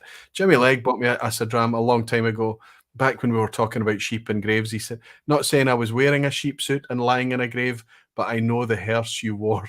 The tuxedo was a Mercedes. So there you go. He's maybe read the passage as well. And Alistair McPhail also has bought us a dram to say, Aquaviti, Roy and Ralfy, brilliant vPub. Thank you. You are an inspiration to us all. You're a superstar, Ralfy. When you and I raise a glass together next time, I'm going to tell you some stories about our ambassador, Alistair McPhail. Quite eye-opening stuff. And here's another guy, Graham Young, just bought us a dram as well. I've been organising the vPub, cleaning and polishing all the bottles, Ralfy, and dusting the shelves. And my Canadian whiskey shelf, as I was cleaning that, I realised, Ralfy, I don't have a Canadian whiskey shelf. What? I have a Graham Young whiskey shelf. Right. The bottles of Canadian whiskey on that shelf that did not come from Graham Young are very, very, very few. Graham, you're a very generous man. Thank you for all your gifts, all your donation, all your support of this channel, and for buying us a dram as well. Thanks to Alistair McPhail and Jimmy Legg too. Cheers to you all, gentlemen. Thank you. Cheers. Right, my friend. Thank you for tonight. If you're still hanging about after the credits roll at the end, I'll be very grateful to raise a dram with you and make our plan for the next kick of the ball. But in the meantime, I've loved coming back into the vPub tonight. It's been brilliant to connect with everybody again, but it's a special privilege to spend it hanging out and shooting the shit with you. Stop it. It's been enjoyable. I've had fun tonight. I hope you have too. Yeah. I'm looking forward to seeing what we can do with this year's Roy, answers. I got 8 out of 10 on a vPub quiz. I'm made up. Exactly. Totally made up. Yeah, over it. Fantastic. Ralfy, thank you so much. Cheers, all the best for the 1000th video review celebration as well. I hope I can be a part of it in some small way. And to the 3rd OSWAs. It's busy time. Slange. Thank you, my friend. Thank you. Hopefully, Ralfy and I will be able to pick up after the credits roll and everything. That's exactly what I wanted tonight. I wanted just a riffing question and answer session, us to build up to a reason why we were just so impassioned, why we love whiskey so much, why we're here, why we hang out for 2 hours, 50 minutes on a Thursday night, because it's that kind of thing. It's that kind of environment. It's just fantastic. And it's great to be here with all of you. I had a great summer. I really did. But I missed you. I really did. Next week, I'll be coming to you live. If everything goes well and all the technical gremlins are kept subdued, if everything works out, I'll be coming to you live from Springbank. I mean, just me saying those words, it's incredible, right? Broadcasting live from Springbank. This wee guy who just invited himself into the industry from his spare room, stood behind a camera and started to talk about the thing that he loved, and suddenly been able to love it more for reasons that he never dreamed. It's amazing and a privilege to do it. It's great to hang out with you to do it as well. That was fun, says Molasses. Good to see you, Mike. Perfect way to get back to the vPub. Thank you, Fernando's saying vPub. Thank you, Roy and Ralfy. Great time to listen to you and reading the chat. Also great to everyone. Good night. Cheers to everyone. Good night. Pedro is saying, thanks, Aquaviti. So good to have Thursday with the Barflies again. Congratulations on your score tonight, Pedro, too. And Peter Lee is saying, where was the invite? Invite for what, Peter? You don't need an invite to come to the vPub. You can just come here and hang out anytime. Gino Camo's bought us a wee dram as well. Brilliant vPub, Roy and Ralfy. Nice to see you back. Roy, enjoy your weekend. Gino, thank you very much for dropping in and buying me a dram at the end. Cheers, buddy. Thanks for all your support. I hope to see you again very, very soon. In the meantime, I look forward to welcoming you in Campbelltown. Until then, I'll raise this glass to remind you all that you're very dearly loved, and I look forward to having a lot more fun on the vPubs in the new season. Thanks for joining me tonight. Slàinte mhath.